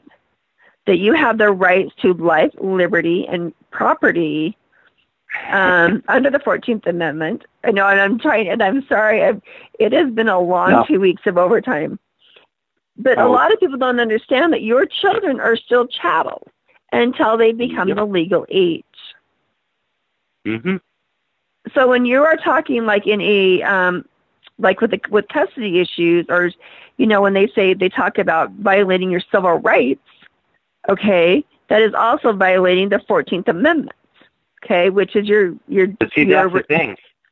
You're not talking about civil rights. No, I'm talking about amendments. No. Civil rights is a totally different subject. You're talking about going into family court and talking about parental rights. Parental rights are not civil rights. No, they're not. Because they're not recognized by the state. Right. But they're not recognized by the state as any kind of right. As natural rights. I have American jurisprudence on it.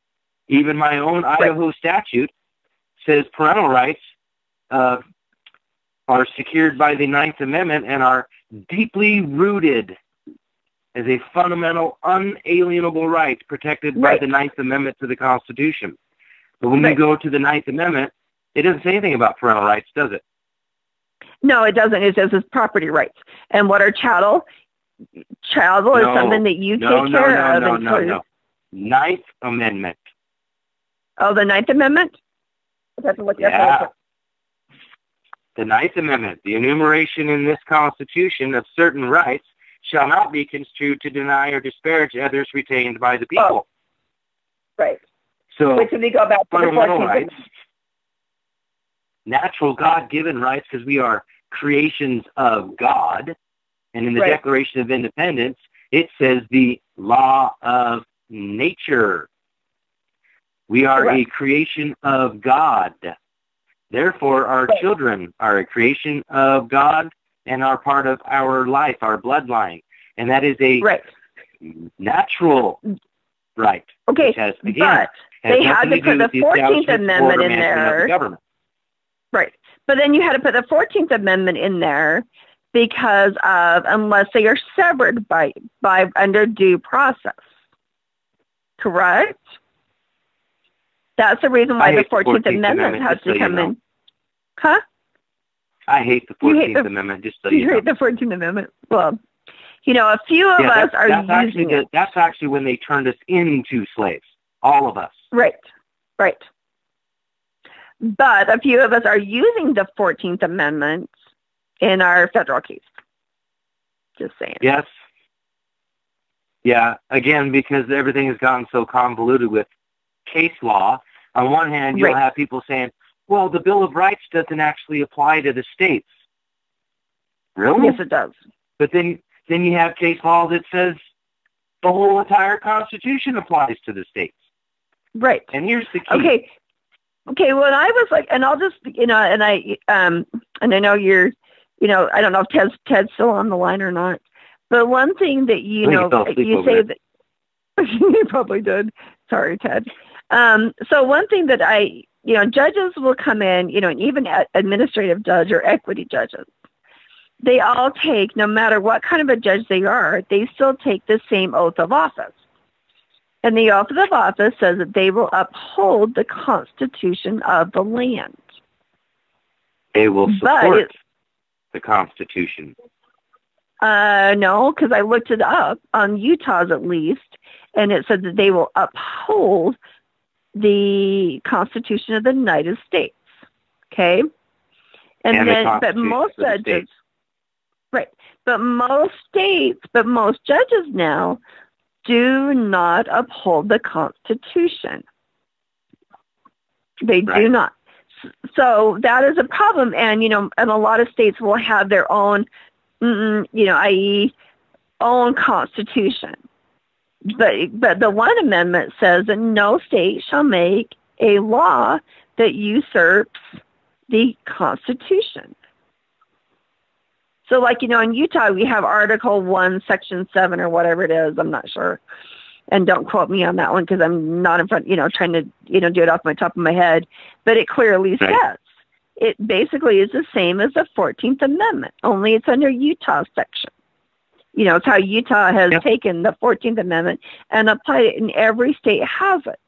So when they say that you have to uphold the Constitution, each state has a constitution that goes by the Constitution of the United States. And people are forgetting that in your own state, they might say that, you know, an equity judge can say, well, I don't uphold the Constitution of the United States. But you are duty sworn to uphold the Constitution, if not of the United States, but of that state, that they are duty bound, that they uphold an oath that they will do that. And a lot of people don't realize that that is an oath that the judge takes. And so, you know, I know way back when I first started talking to you guys, and Randall asked me, he said, the first thing you ask is, say, are you upholding your oath of office? Or are you upholding the Constitution? And before you ever start, and if they say no, then I'm sorry, we have to switch this to a case, to a courtroom, or an Article 3, that upholds the Constitution or the Constitution of either the United States or the state you're in. A lot of people don't understand that is still your right. Well, see, again, back to Article 6, Clause 2, the judges in every state shall be bound thereby. Right. If you do not have your oath of office signed and sworn, okay, there's two parts to taking your oath. You have to raise your right hand, put your hand on a Bible, and swear under penalty of perjury. Do you know where that came from? Where you raise your right hand? That's in our law. Okay, but do you know where that came from? I'll have to dig it up. I'll have to find it. So I did a little history lesson on that.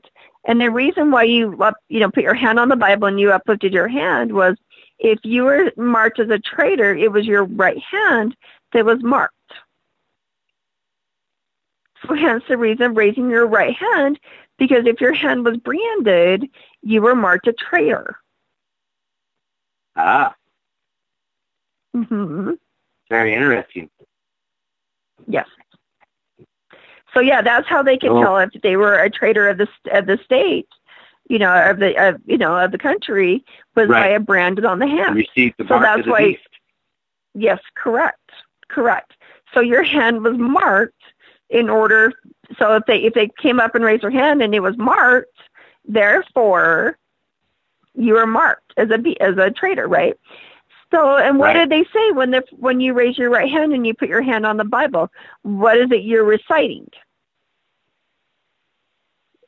I solemnly swear to uphold the Constitution of the United States of America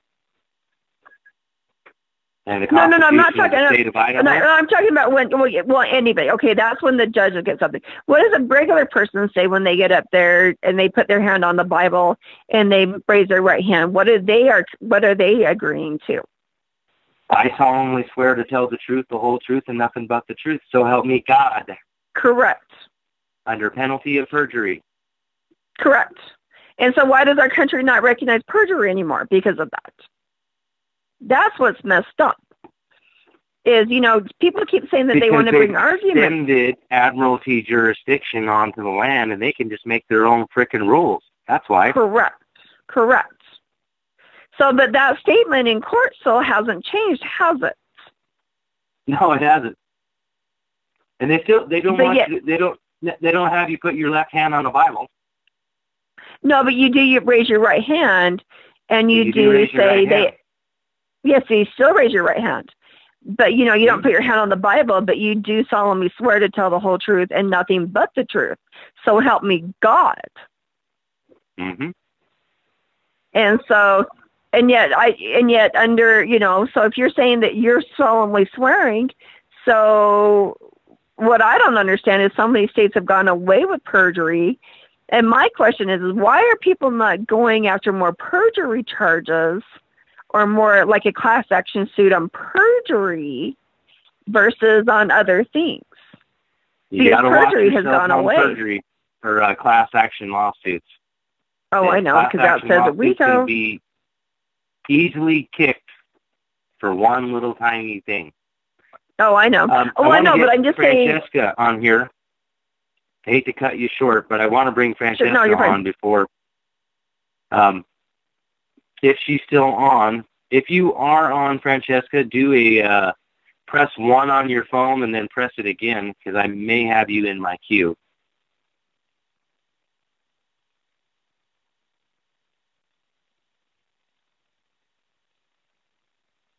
I think everybody fell asleep. And I don't know. Don't know if she's on. I wanted her to share about what's going on with what she's been doing, because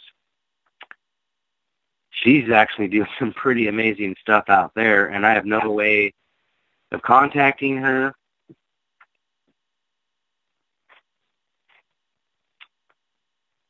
Well, let me see. Let me check with this other caller real quick. Come on.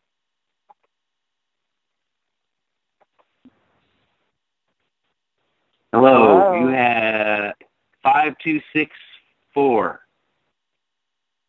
Hello. Hello? Yes. Who are we speaking with? My name's Brenda Kilmeyer. Hello, how are you doing? I'm good. So did you have a question for us, or? Well, I just wanted to chime in on, I see you talking about the Second Amendment, and my son exercised his right for the Second Amendment and is now doing 17 to 34 years, self-defense case turned to murder. And why is because the arresting officer was related to the young man that attacked my son, not once, but twice. My son was on 911 begging for help when he was forced to shoot the young man. Young man had a blood alcohol level of 0.14 and hydrocodone at rec levels. But we weren't able to afford proper counsel. So he's done a little over 8 years as of right now. So here's the problem. People don't quite understand statutory law is not law. What we have is what's called a clean hands doctrine. You have to claim a right to a cause of action, and your hands have to be clean. So if you trespass on someone else's rights, in this case, was drunk, belligerent, and obviously more than one occasion, and this man had to defend his life, his liberty, and possibly his property as well. That is a God-given right. It is a fundamental right, and you cannot have, that has nothing to do with the establishment, support, or management of government. So there's no legislative authority there, period. Now, under the clean hands doctrine, you can't have dirty hands when you're trying to claim a right to a cause of action. Well, he shot me. He shot me. Well, what were you doing for him to shoot you? Were you trespassing on his property? Were you trespassing upon his rights? Were you threatening his life? You see, that's the thing people don't quite understand about law in and of itself. There's no jurisdiction unless you can prove you have an honest, God-given right to a cause of action. Because that's what the motion to dismiss is about. Most of the time it's lack of jurisdiction for failure to state a cause of action for which relief can be granted. Because we can't grant relief to somebody who has dirty hands who actually caused the problem. If you initiated the problem and somebody else defended themselves, you can't incarcerate the person who defended themselves. They don't have a right to a cause of action against defending themselves. The young man did not make it. He was not shot in a vital organ. He was shot in the lower right hand of the abdomen. But that was after my son had gotten away from him, drew his weapon, which he was legally carrying. He had his concealed carry, a 2-year criminal justice degree, and as I said, he was on 911 when he shot, begging for help. Young man did not make it, but the arresting officer was a relative. And that, I guess, the big reason why I'm calling is, for all of you that believe in your Second Amendment, you better make sure who they're related to before you exercise that right. No, what you need to do is you need to understand how law works and what your rights are, how to effectively defend those rights. Because, you can still take his case back to court, and I don't care how long it's been. Fraud is still fraud. And the statute that's put him in prison is an unlawful statute. It is unconstitutional because it's not law. The law says that we have the right to defend our life, our liberty, and our property with arms. That's what the law says. In fact, that's the supreme law of the land. So you put the judge on judicial notice, and if that judge wants to be a knucklehead and act outside of his proper delegation of authority under the law, Owens versus City of Independence says, you just lost all judicial immunity. Sorry. And then I'm going to take it to the next court.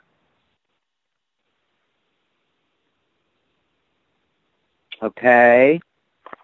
Yeah, we just, as of right now, we don't know where to turn. I don't have between $50,000 and $100,000 for an attorney. Basically, he has sent some things out of the prison that never received or was lost along the way, I should say. There was also a video that was turned over to police of the shooting that they no longer have and the defense never got to see. So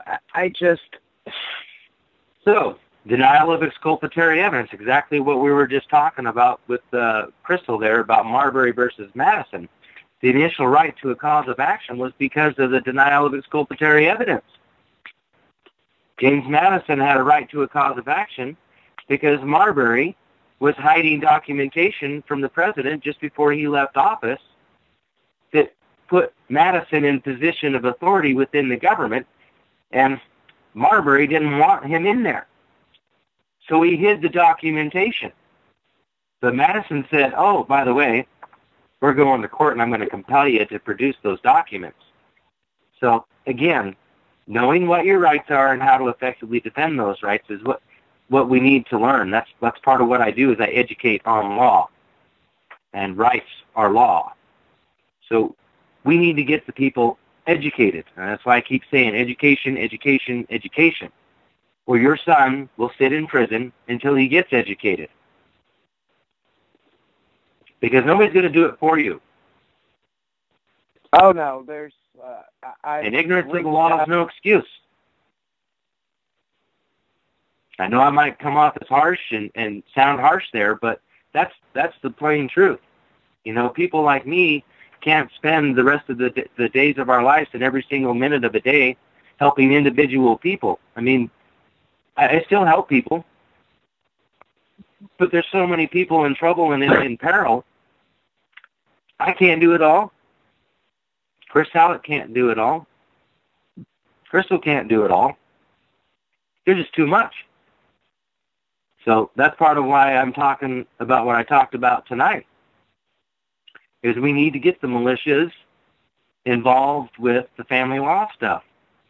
You know, we need people to wake up to everything that's going on, not just family law court, not just the criminal court, not just BLM, not just FBI, not just CIA, not just NSA, all of it. Again, back to a 10,000-piece puzzle. There's a lot of corruption going on out there. And it's a lot more than just the family court. It's a lot more than just the criminal court. It's everywhere. It's throughout everything. Our food, definitely vaccines, our medical industry, our water, our air. It's everything. Every facet of our life is being controlled by this despotic government who has hijacked our government. And as I've read tonight, it's the same thing, same exact stuff. Over 200 years ago, the same stuff. And that's what's happening today. Well, I appreciate you guys for your show.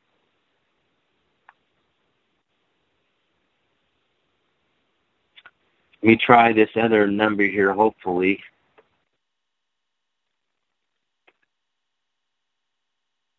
$2595. Who are we speaking with? Hi there. Hi. Can you hear me? Yes. Who are we speaking with? Hi. Yeah. Hi. My name's Michael McDonald. How you doing, sir? Good. How are you? I'm doing good. Hey, I wanted to bring up a couple issues, maybe ask you some questions, since you seem to be pretty knowledgeable on the family court laws. I'm trying to be able to get my kids back, as I went to court 2 weeks ago to reinstate custody and was denied any kind of custody and haven't been able to see my children for almost 10 months. Going to law school now, working on actually helping people with getting the laws changed out here in Nevada, Las Vegas. And it's really rampant, the constitutional violations and the parental rights violations that are being experienced out here. So we're it's insane. I mean, there's so many people that are losing everything, which I did in my case, and I've been meeting a bunch of people that are going through similar experiences. So we're working on passing legislation right now to amend some of the bills that were passed for equal joint parenting, and then also putting in where we can put we're doing code observing, so when we do pass these laws that they're actually followed. There's some oversight, because right now there is no oversight. They have complete discretion. Well, that's the problem. That's the problem. Don't even waste your time on legislation. We already have law that says parental rights come from the law of nature. Yeah, it's unalienable. And have nothing to do with the establishment, support, or management of government. Yeah. but these rights are not being followed. They're not. We have an unalienable Nobody's claiming right. it. Yeah, but it's ridiculous. Like I've been stripped from my parental rights. I got thrown in jail for 6 months for trying to call my own children, and they put me on GPS monitoring. I have no criminal record. I used to work for the government. Now, it's like I can't believe it. I lose $150,000. My house gets sold. Like I don't understand how they can use the law just on false allegations and different things. Like it's ridiculous. When I saw it. Let me ask you something. Do I have the power to take your house from you? Do I have the power to take your kids from you? No. Nobody should have. So that what makes power. you think anybody else does? Well, the government did. They used it. Government doesn't exist. Government is a figment of the imagination. Who is the man or woman who took your children? Who is the man or woman who took your property? They're now a named defendant in a federal lawsuit. And I don't care what agency and what title of nobility they want to claim, but under Owens versus City of Independence, you act outside the law of the land, the supreme law of the land, you lose all immunity. Well, so let me explain to you how this works.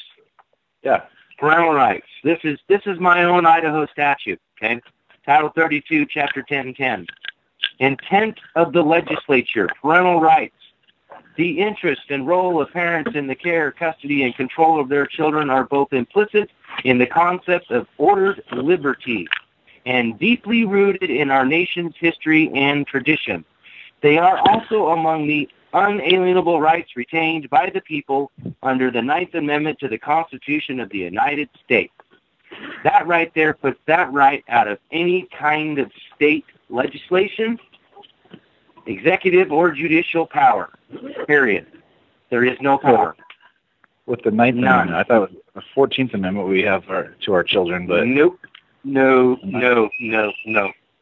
Ninth Amendment. The enumeration of the Constitution of certain rights shall not be construed to deny or disparage other rights retained by the people. We have a shit ton of rights out there that are not listed in the Bill of Rights. And in fact, what I just went over today proves that the Second Amendment actually comes from here, the Declaration of Arms. Okay? So every single one of those things that's listed in the first 10, I'll say first 8, because the Ninth and the 10th Amendment, one is the Ninth puts the limitation on denying and disparaging other rights that are retained by the people, and the 10th Amendment is the powers not delegated to the United States by the Constitution, right here. If it's not delegated nor prohibited by it to the states, are reserved to the states respectively or to the people. So there's a limitation from the 10th Amendment. So the first 8 I can show you in law, succession of law, lineage, prior to the Bill of Rights, where all of those rights are there. Well, I don't even need the Bill of Rights. Then how do you, when your rights are being violated, are you not supposed to? I've been looking into.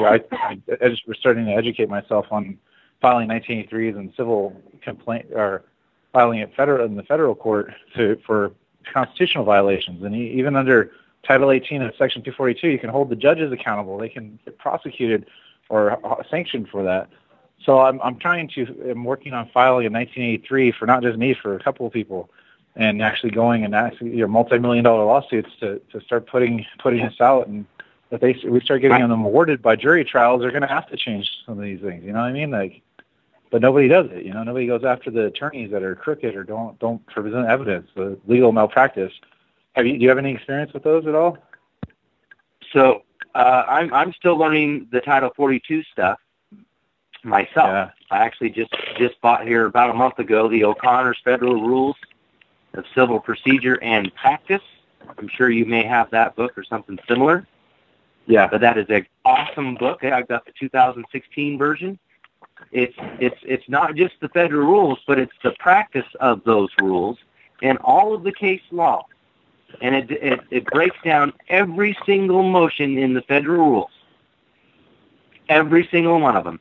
And it tells you how to fill it out. And here's the case law to fill it out. So it's about education again.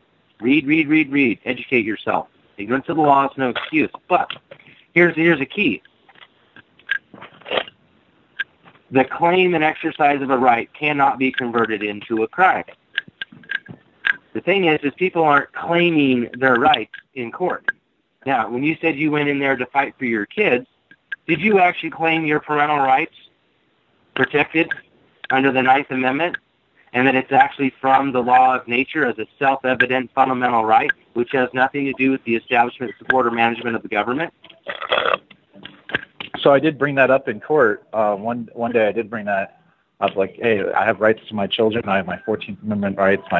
And I got completely shut down. You have no rights in this court. Like, constitutional rights don't apply in this court. That's what they're saying to me. Yeah. And that is this is the same scenario, okay? You have the right to due process of law. And that goes all the way to the Supreme Court of your state, okay? So that's why I'm funneling a $13 million lawsuit for 1983. Is my Sixth Amendment? No. That's a separate thing. So as soon as that judge violated your rights and says, "Oh no, you don't have any constitutional rights. You don't have constitutional rights. You have constitutionally protected rights." And again, you didn't hear what I said. Parental rights are protected by the Ninth Amendment, not the 14th. Ninth. Because they come from the law of nature. We are a creation of God. That's what the Declaration of Independence says. Judicial notice. I hereby put this court on judicial notice. The Declaration of Independence says this, that our rights are self-evident. And like my statute specifically says that it's deeply rooted in our nation's history, and it is a fundamental, unalienable right protected by the Ninth Amendment. So there's nowhere else to go from the Ninth Amendment to find parental rights but the Declaration of Independence.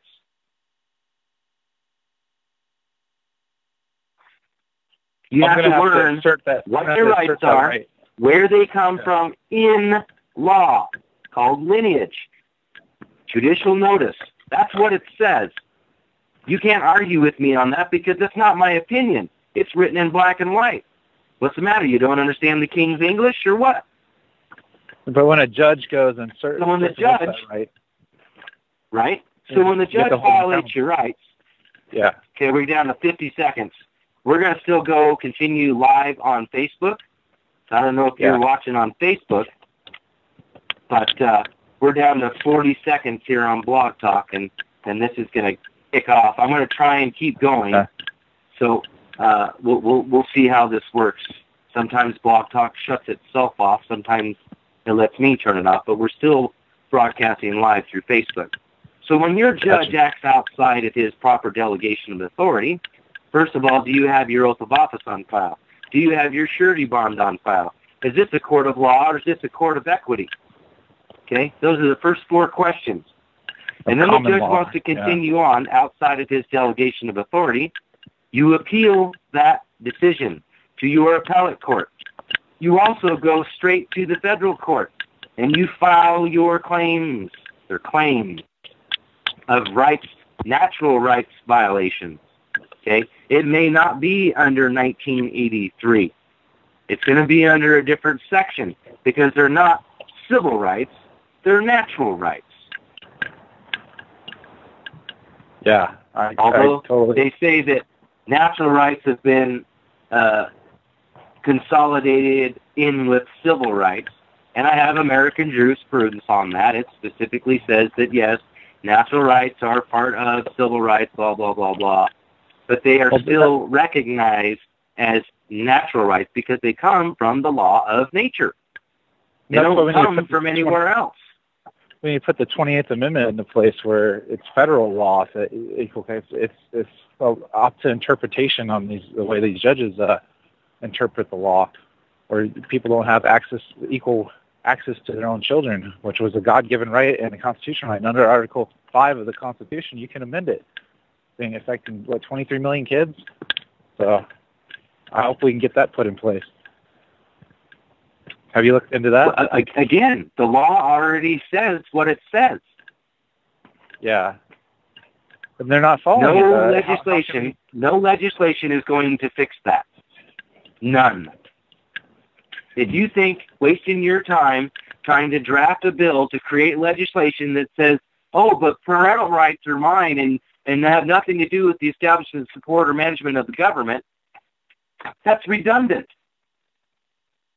So you're not going to do anything legislative-wise that isn't already have more force and effect than the Declaration of Independence or the Constitution. You're not going to create legislation that's going to provide you better protections than the Declaration of Independence. Well, if we put in the 28th Amendment, so to actually put it into the Constitution, clear black and white, have equal parenting, equal access to your children. That's it's already there. Thank you for using Blog Talk Radio. Goodbye.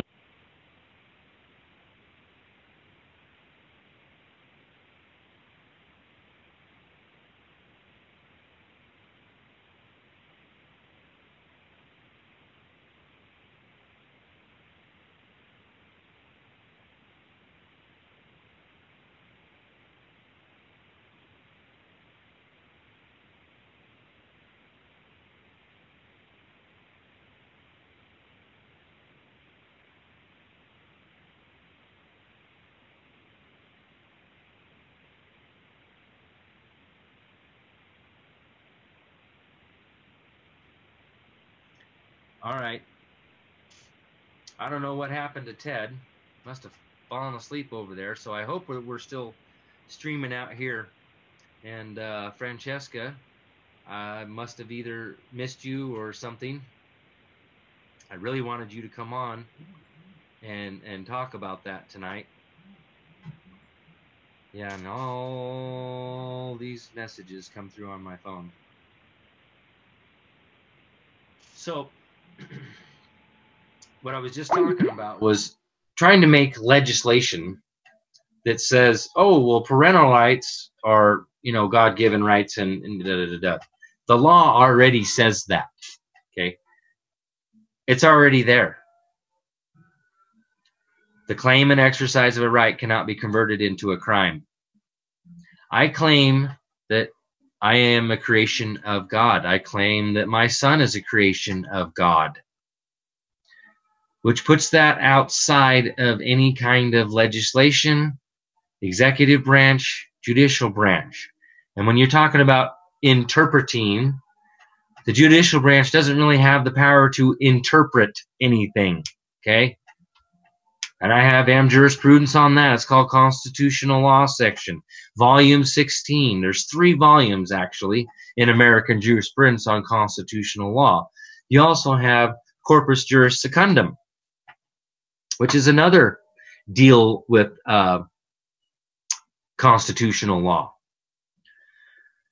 So the Constitution, again, is just a figment of the imagination, really. It's the internal dictates of mind. That's what a constitution is.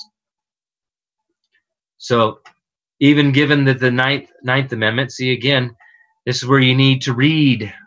You need to educate yourself. Go on to law.cornell.edu. Okay? Get the law.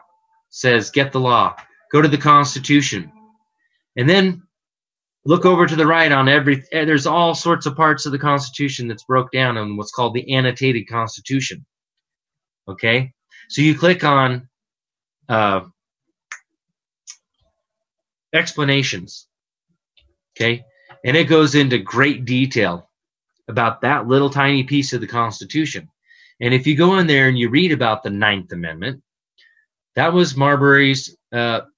Madison's. Madison actually wrote the Bill of Rights. Madison actually wrote the Constitution. He didn't actually pen the final copy of the Constitution, but James Madison actually wrote the Constitution and wrote the Bill of Rights. So Madison argued about even having a Bill of Rights simply because there is so many rights that we have. It would be bad to list some when we can't list all of them, because it would be construed that, well, it would be construed that we don't have any other rights. And that's exactly what's going on right now. Everybody seems to think, oh, well, we got to create statutory law that says parental rights, blah, blah, blah, blah. I just read it to you. It's what it says. This is in my own statutory law, okay? The interest and role of parents in the care, custody, and control of their children are both implicit in the concept of ordered liberty and deeply rooted in our nation's history and tradition. They are also among the unalienable rights retained by the people. Get that? Retained by the people under the 9th Amendment to the Constitution of the United States. Shall not be denied or disparaged, because that's what the 9th Amendment says. Don't let them deny your rights. Don't let them disparage your rights. File an appeal. File your civil lawsuit in federal court at the same time. The second your rights are violated, and this is what I've been trying to get out there, DOJ website, right now you can't file it online, okay? So you can download the PDF, you can fill it out, and you can mail it in. That's the first step, okay? File that complaint with the Department of Justice. Start raising your hand and saying, hey, there's something going on over here in my state, in my county. And the more and more and more and more people that make those complaints, the better chance we're going to have of Department of Justice coming down from the top. Now, what we need to do down here on the bottom, again, file an appeal. You have to properly claim your rights to begin with. So if you don't claim your rights to begin with, such as affidavit of status, you have to put the court on notice of what your status is, what your standing is, okay? I am a creation of God, per the Declaration of Independence, because that's what it says. That also creates questions of jurisdiction. I am sui juris. I am of lawful age. I am completely competent in handling my personal matters. I don't need to be represented by an attorney who takes my stuff and gives it to somebody else. Why would you pay 20 grand, 25 grand to be attorney? Got to educate yourself, folks. We got to do this. We got to do this. Nobody else is going to do it for us, and it just isn't going to happen.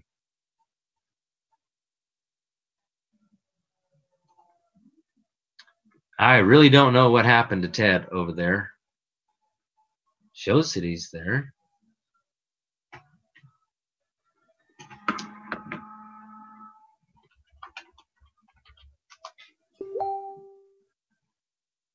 I have no way to control the phone.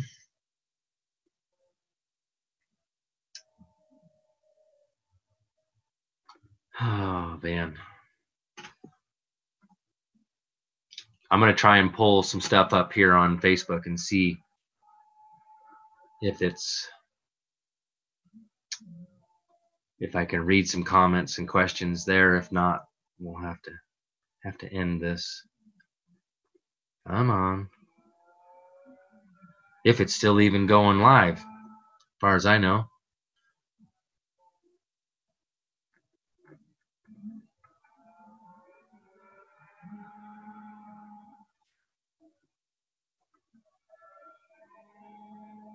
Okay, here it is. Let's see if we're still live. And we have sound.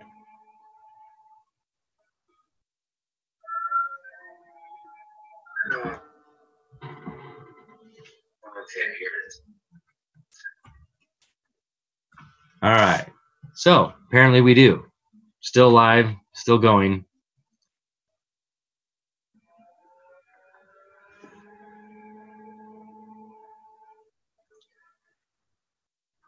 All right, so let's see. I can't see any of the comments below, more than like 4 or 5 comments. So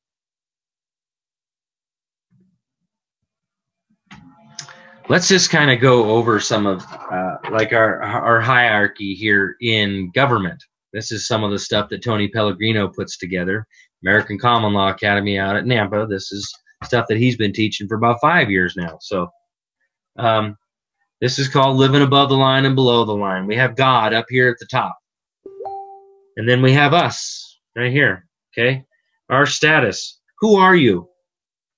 Who are you? I mean, that's a reasonable question. Okay? Sovereign, above those that rule. Those are private rights, fundamental rights, which have nothing to do with the establishment, support, or management of the government.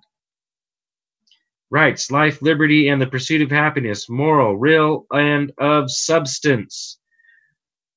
Okay? Oh yeah, Hale versus Hinkle. That's a great case. I've had that case for many years, and that is a very good case to look up. Hale versus Hinkle.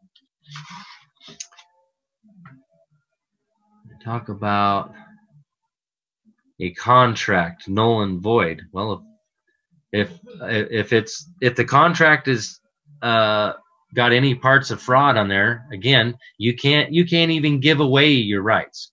Okay, so if a contract is void because of fraud, you have to file appropriately under fraud and vacate. You can also nullify contracts. You can just write in and say, you know what? I hereby nullify this contract. I no longer acquiesce to the terms and conditions of this contract. Period. Nullify that contract. Done. And then if anybody tries to bring that contract into court, you say, well, wait a minute. Didn't you receive notice that I nullified that contract? And if you've notified them that you've nullified and you've taken back your rights, okay, that's there again. You can't give away your rights. They're unalienable. Even through contract, that would be fraud. You know, if I said, oh, well, enter into this contract with me, and you're going to give up your First Amendment right to freedom of speech, and you're not going to be able to post anything about your opinion about anything you want. And how about we take away your right to due process of law, your right to writ of habeas corpus, and I'll let you live. How's that? First, that would be under a threat, under duress, and you can sign anything. UCC 1-308. Okay, that's Uniform Commercial Code. And sign it UD after your name, UD 1-308. Okay, and what that does, and if you read that in the Uniform Commercial Code, you can look that up on law.cornell.edu as well. It is all rights reserved on any contract, on any time that you sign your name, especially when it's under duress, threat, or coercion. UD 1-308. They'll get it. You're talking about a divorce contract. There's no such thing as a divorce contract. You have a marriage contract, and you need to nullify that contract. Except, where does marriage come from? I know this one's hard for a lot of people to swallow, but again, marital rights and parental rights come from the law of nature. These are natural, God-given rights. Separation of church and state. The state doesn't have any power to make legislation. And again, convert that right into a privilege, license it, and attach a fee to it is unlawful. Murdoch versus Pennsylvania. You cannot convert a right into a privilege, license it, and attach a fee to it. So the state issued marriage licenses are unlawful. They're unconstitutional. They violate the law of nature. Oh, Ted's joined us back. I seen that on the live feed there, but I don't see him on here, so I wonder if he had something go down over there. Post it, please. Post what? Chad, what do you want me to post?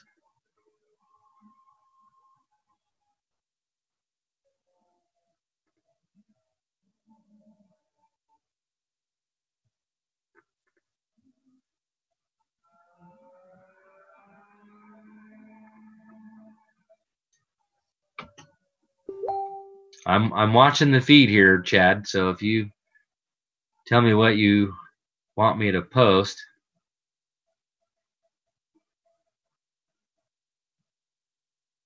Okay, here's one. law.cornell.edu. And let's make sure.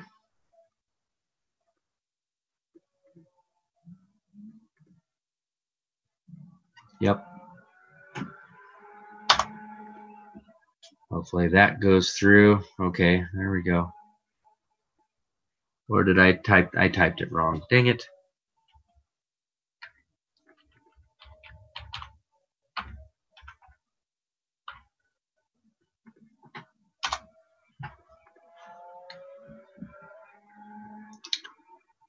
There was a case earlier you brought up, Chad. Owens versus City of Independence. That's the one that removes judicial immunity. They do not have judicial immunity. And then Murdoch versus Pennsylvania's, you can't convert a right into a privilege, license it, and attach a fee to it. See, that's the thing. You understand what a license is. License is seeking permission to do a thing that otherwise would be illegal. Is it illegal to get married? I don't think so. It's a religious act. It's actually in the Bible. It's where it comes from. I don't know what other case. Marbury versus Madison. Miller versus U.S. That's the one that the claim and exercise of a right cannot be converted into a crime.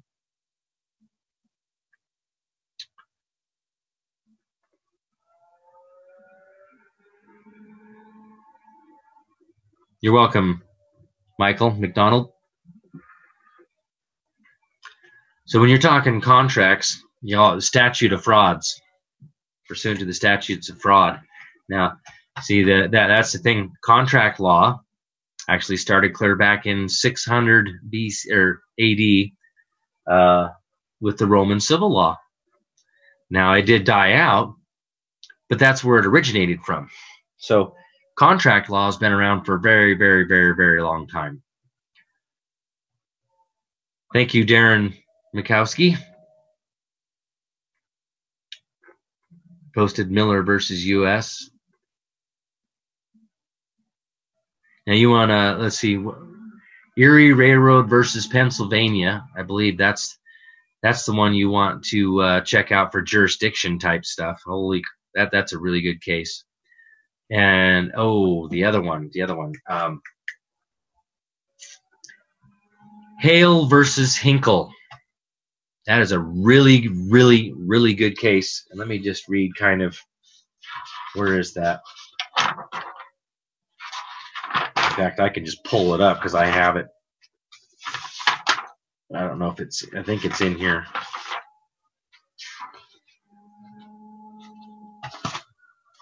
Oh, here's some good ones. Okay. Any court that fails due process forfeits any perceived jurisdiction, and any rules rendered are null and void without force or effect whatsoever. Okay.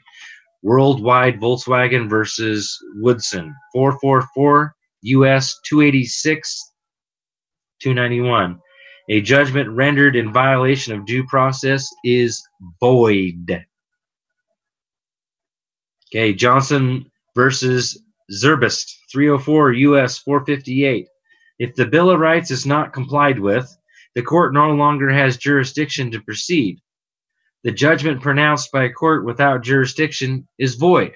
So again, when talking to the gentleman here just a minute ago, well, I'm claiming my rights, and the judge says, oh, well, the Constitution. Okay, great. Copy of transcripts, appeal, and federal court. The judge doesn't have the power to act outside that. And I don't care what order he puts out or what judgment he puts out. It's void. And then there again, you can even go as an independent action.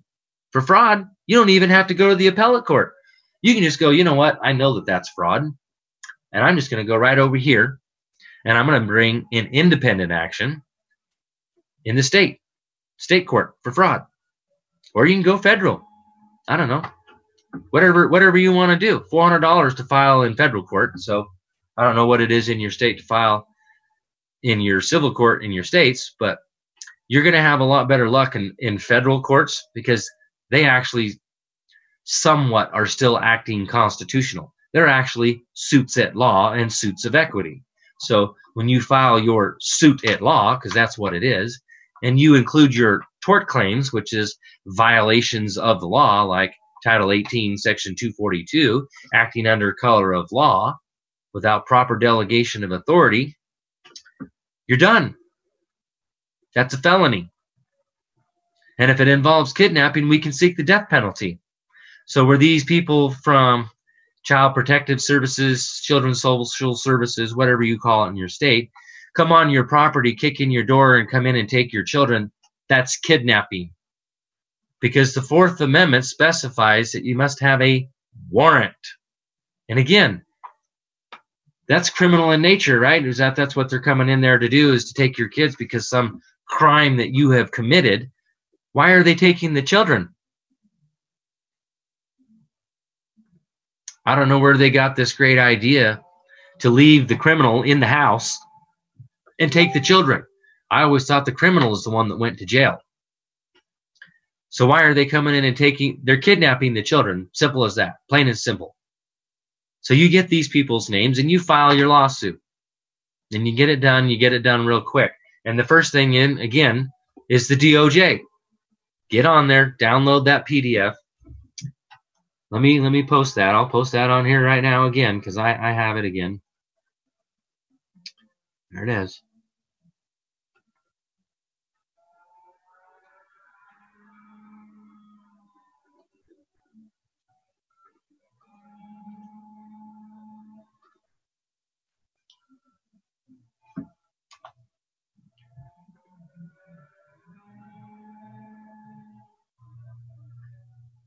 It says, what do you say? How do you prove it? Who will take your evidence? Well, it's not a matter of taking your evidence. You have the right to present your evidence. So this is an issue that I have come across. Ante, he's talked about it. And so you can send your paperwork in, certified mail.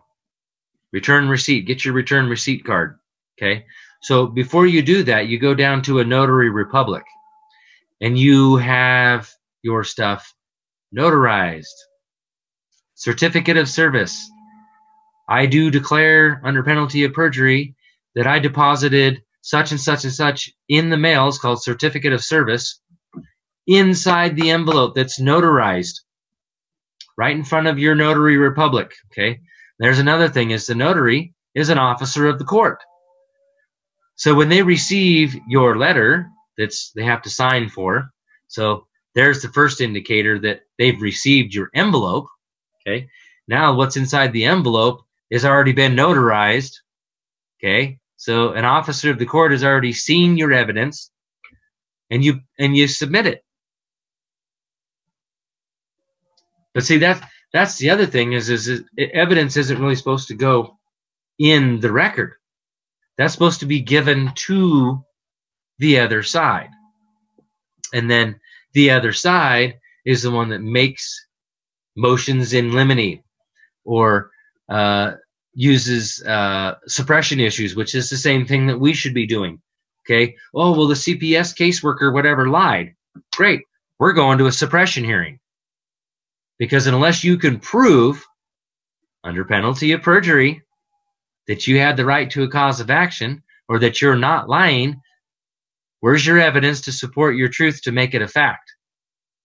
Because no fact doesn't stand, facts don't stand without truth, and truth can't stand without evidence.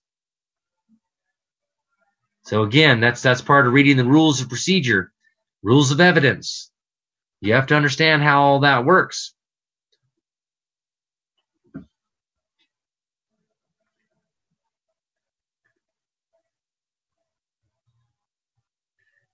Yeah, I am too. Oh, Erie Railroad versus Tompkins. Thank you, Darren. Thought it was Erie Railroad versus Pennsylvania. Anyway, no, it's Tompkins, though. And Holly, yep, I agree. So tired of their BS. And this is exactly why I'm telling you folks to get a hold of your local militias. Get these people something to do. Protect you. It would help if you knew what your rights are, such as, no, you don't have the right to come on my property. Do you have a warrant? Well, if you ain't got a warrant, who the hell are you and what are you doing here? You're in costume. Now you're acting under 241, where two or more gather and go out on the streets and highways in disguise, in costume. Okay? Just because you're wearing a uniform and a badge and carrying a gun doesn't give you any more power than I have sitting right here. If I can't take your kids from you, neither can he, neither can she, neither can the judge. The ancient right to a trial by jury of your peers. And you can't be deprived of any of your rights unless it is unanimous consent to find you guilty. So that brings up jurisdiction issues. Is this criminal in nature or is this civil in nature? If you're going to claim that I'm abusing my child, that's criminal in nature, not civil.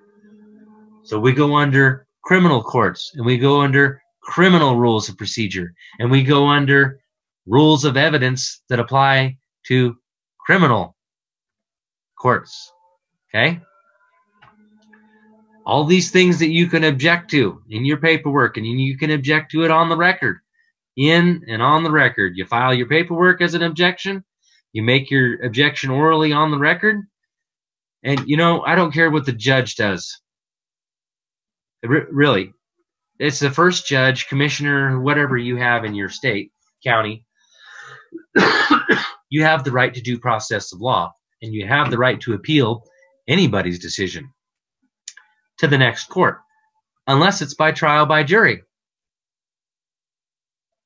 If it's done by a trial by a jury, there's no appealing.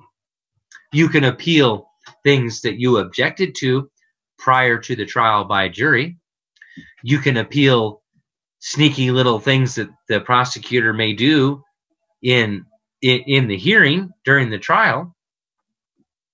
You know, things like, I don't know, ethical codes of conduct, judicial canon laws, you know, violations of their ethical code of conduct, which, you know, Chris Hallett's actually working on that.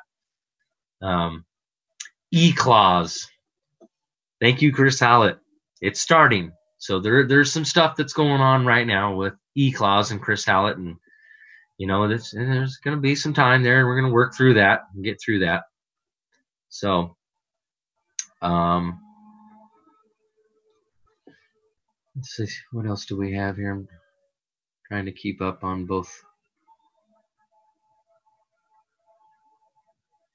Okay. Evidence that's been illegally obtained. Okay, violation of due process of law. It's called fruits of a poisonous tree.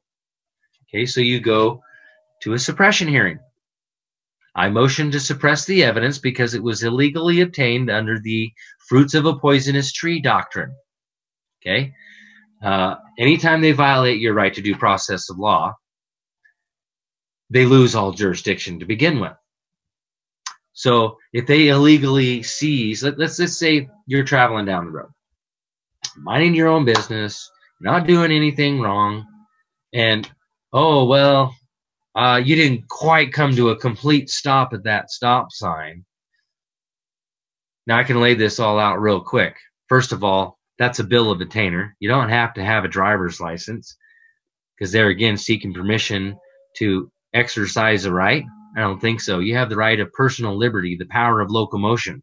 You have the right to possess, to acquire, possess, and utilize your property how you see fit.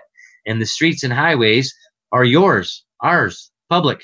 So anyone who wants to use it outside of that, then you have to have a license when you're acting in commerce. You're for hire. Okay? So the stop sign violation is a bill of attainder unless you have somebody who's willing to sign an affidavit saying that you caused injury or harm to them. But then the officer says, well, you know, I think I want to search your rig. Well, first of all, I do not consent. Do you have some identification? Do you have a business card? Do you have your oath of office on file? Okay. From there, you want to violate my rights? We're going to federal court. That's how you deal with that. You shut up. You let the officer do what he wants to do. And, you know, look, I don't consent to anything. I don't consent to a search. I don't consent to you violating any one of my rights. And in fact, I'd like to have an attorney present for any further questioning. And that should stop them right there in their tracks. And if that doesn't happen, then you say, okay, look, I'm going to do whatever you want me to do because you're the man with the gun. Okay? You're the one that's threatening force, the use of force and violence against me without cause. So I don't want you to shoot me and I don't want you to kill me. So I'm going to comply with your demands because that's what they are. They're demanding you something to do something, which they don't have the right to demand you do anything.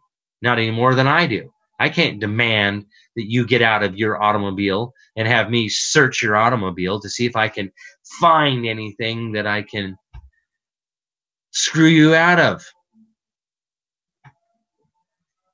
Oh, well, wait, you might have a little morsel of marijuana, or you might have some methamphetamine, or you might have some alcohol. You might have been drinking tonight, or blah, blah, blah, blah. None of that's arrestable offenses. None of it. None of those are arrestable offenses. Is it a felony happening directly in front of the officer? Nope. Because you had no business searching your rig to begin with, because you have the right to be secure in all of your personal effects. Not only that, the stop, the initial stop, the arrest, that was unlawful to begin with, because that falls under bills of attainder. Article 1, Section 9, and Section 10. You know, both to the states and the federal. Bills of attainder are prohibited. If you read the 10th Amendment, that's exactly what they're talking about. Anything that's not delegated to the federal government and not prohibited by it, by the Constitution, is to the states. But it is prohibited by the Constitution. And bills of attainder, bills of pains and penalties, is basically your right to a trial by jury gets thrown out. That's how you know it's a bill of pain and penalties if it's a misdemeanor, is you ask the judge to have a right to a trial by jury, because that's an ancient right. Another ancient right to a trial by jury. So anyone who denies you a right to a trial by jury, that falls under bills of pains and penalties. Under what authority do you have to enforce pains and penalties upon me without a trial by jury? You don't. But see, then you have to understand that's how the admiralty jurisdiction works. And they get away with it. So you have to claim the jurisdiction issues in the very beginning. Your affidavit of status, your standing. Okay? That's your initial, that should be your first piece of paperwork that you file. Your affidavit of truth, your status, your affidavit of status. This is who I am. I'm a creation of God. I'm a man on the land, not on the sea. So you see, when you go to court, you make your statements of facts, and you let the court walk all over your rights. Okay? You can't stop them from doing that. You just can't. So from there, again, you make your statements on the record, in and on the record, you file your paperwork, and you make your oral arguments, file your proper motions, whatever you want to do there. Okay, but when you challenge jurisdiction in the very beginning, jurisdiction must be established. And I'm not talking about locust jurisdiction, the location. Yeah, it happened over here on such and such street in this county. That gives this county courthouse jurisdiction. Great. Well, we got 6 more elements of jurisdiction to go through, Your Honor, and I'm claiming personal jurisdiction. I'm a man on the land, the creation of God. Where is the verified claimant?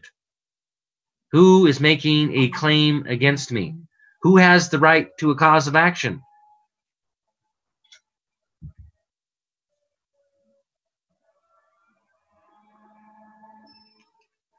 Just checking my phone here.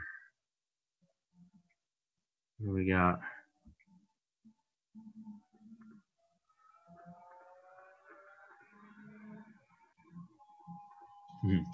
Thank you, Rebecca. Obviously, you're listening. Grab pen and paper, folks. Yeah, just to kind of put this out there, you know, I've been in this stuff for over 20 years.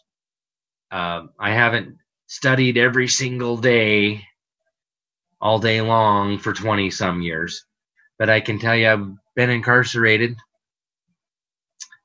I've read the law. I've read a lot of law, and I'm reading a lot more of it. I've studied criminal law, studying civil law, so constitutional law. So those are the three areas that I'm somewhat familiar with. Mostly the criminal law stuff and rules of procedure. The last 2.5, 3 years now, I've been studying the family law stuff, and now I'm starting to study the civil law stuff, which now that I'm 2.5 years, 3 years into family law, it's all law. It's all the same stuff, different court. It's all about jurisdiction. Do they have jurisdiction or do they not? Got to challenge that jurisdiction. That's the number one thing. So I don't know what happened to Ted. It shows Ted's on here, but no Ted over here running the video. So it's still streaming. And I'd like to take a break. Oh, Francesca, there you are. Man, I wish there was a way that I can have you call in, but I'm not in control of Zoom. Ted, where are you at, brother? Ted. Oh, E-Clause.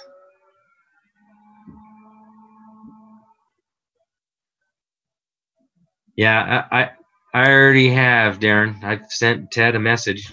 It shows that he was watching on the live feed. So, oh. No, there's no, I can't, that number's down, 516-387-1481, that number's off. That's Blog Talk Radio number. There is a number for the meeting, but I'm not in control of that over there. The only thing I could do is have you call my phone, and I can put you on speakerphone. We can do that.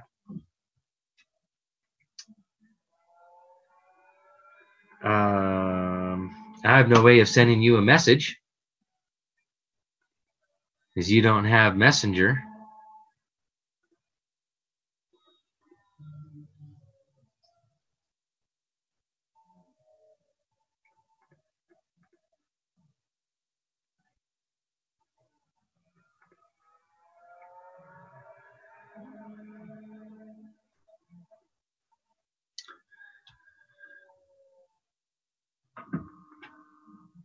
Man.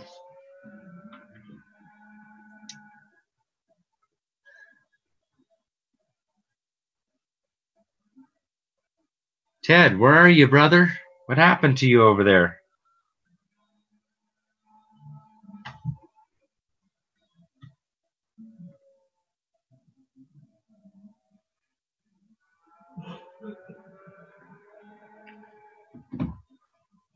Oh, let's read some more of these case law here. Let's see. Brady versus U.S. 397 U.S. 742 at 748. Waivers of constitutional rights must not only be done voluntarily, They must be knowingly intelligent acts done with sufficient awareness of relevant circumstances and consequences. Okay? So you really have to know that you're waiving your rights and what's called properly acquiesced. So I'll give an example. Probation or parole. They are both conditions of release from confinement. Okay? So you enter into a contract. As a condition of release from confinement, you will waive these certain rights, depending on what probation and parole is willing to, this is key, take on responsibility for. Because that's what happens when you're put into the care and custody of probation or parole. They take on the responsibility of you being out there in the public. And the parole board decides whether or not you should be paroled. But for probation, same thing. There's still probation and parole. So that's a contract that's properly acquiescing your rights, because you're giving up certain rights to gain freedom. That's a condition of the contract. We'll let you out of jail or prison if you agree to these terms of the contract. And see, this is the thing, is those terms are all in the contract. And all of those terms of the contract should be presented at the time of signing the contract. So, driver's license. Okay, where's the contract? Do you get to see this contract before you sign anything? No. How would I know that I'm actually waiving my God-given right of liberty, personal liberty, the power of locomotion, the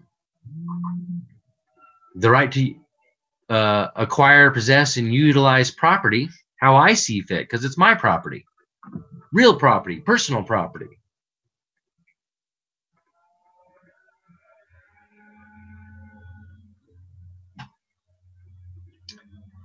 No, I'm not putting my phone number out there because I already get plenty of messages and all that stuff. So if there's any way that there's a couple people that have my phone number, Rebecca, you're one of them.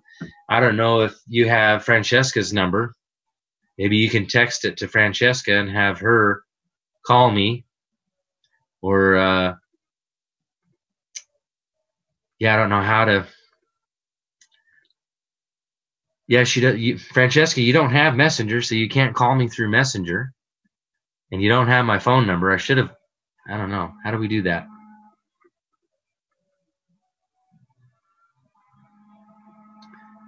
Yeah, Miranda, you always demand the contract. And that's the thing, is like this, you know, they want you to sign this paperwork to get your kids back. Excuse me? Again, my parental rights come from the law of nature and have nothing to do with the establishment, support, or management of the government.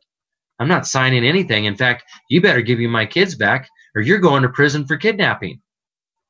And then I'm going to seek the death penalty on your ass. Because that's what the law says. Read it. Title 18, United States Code 242.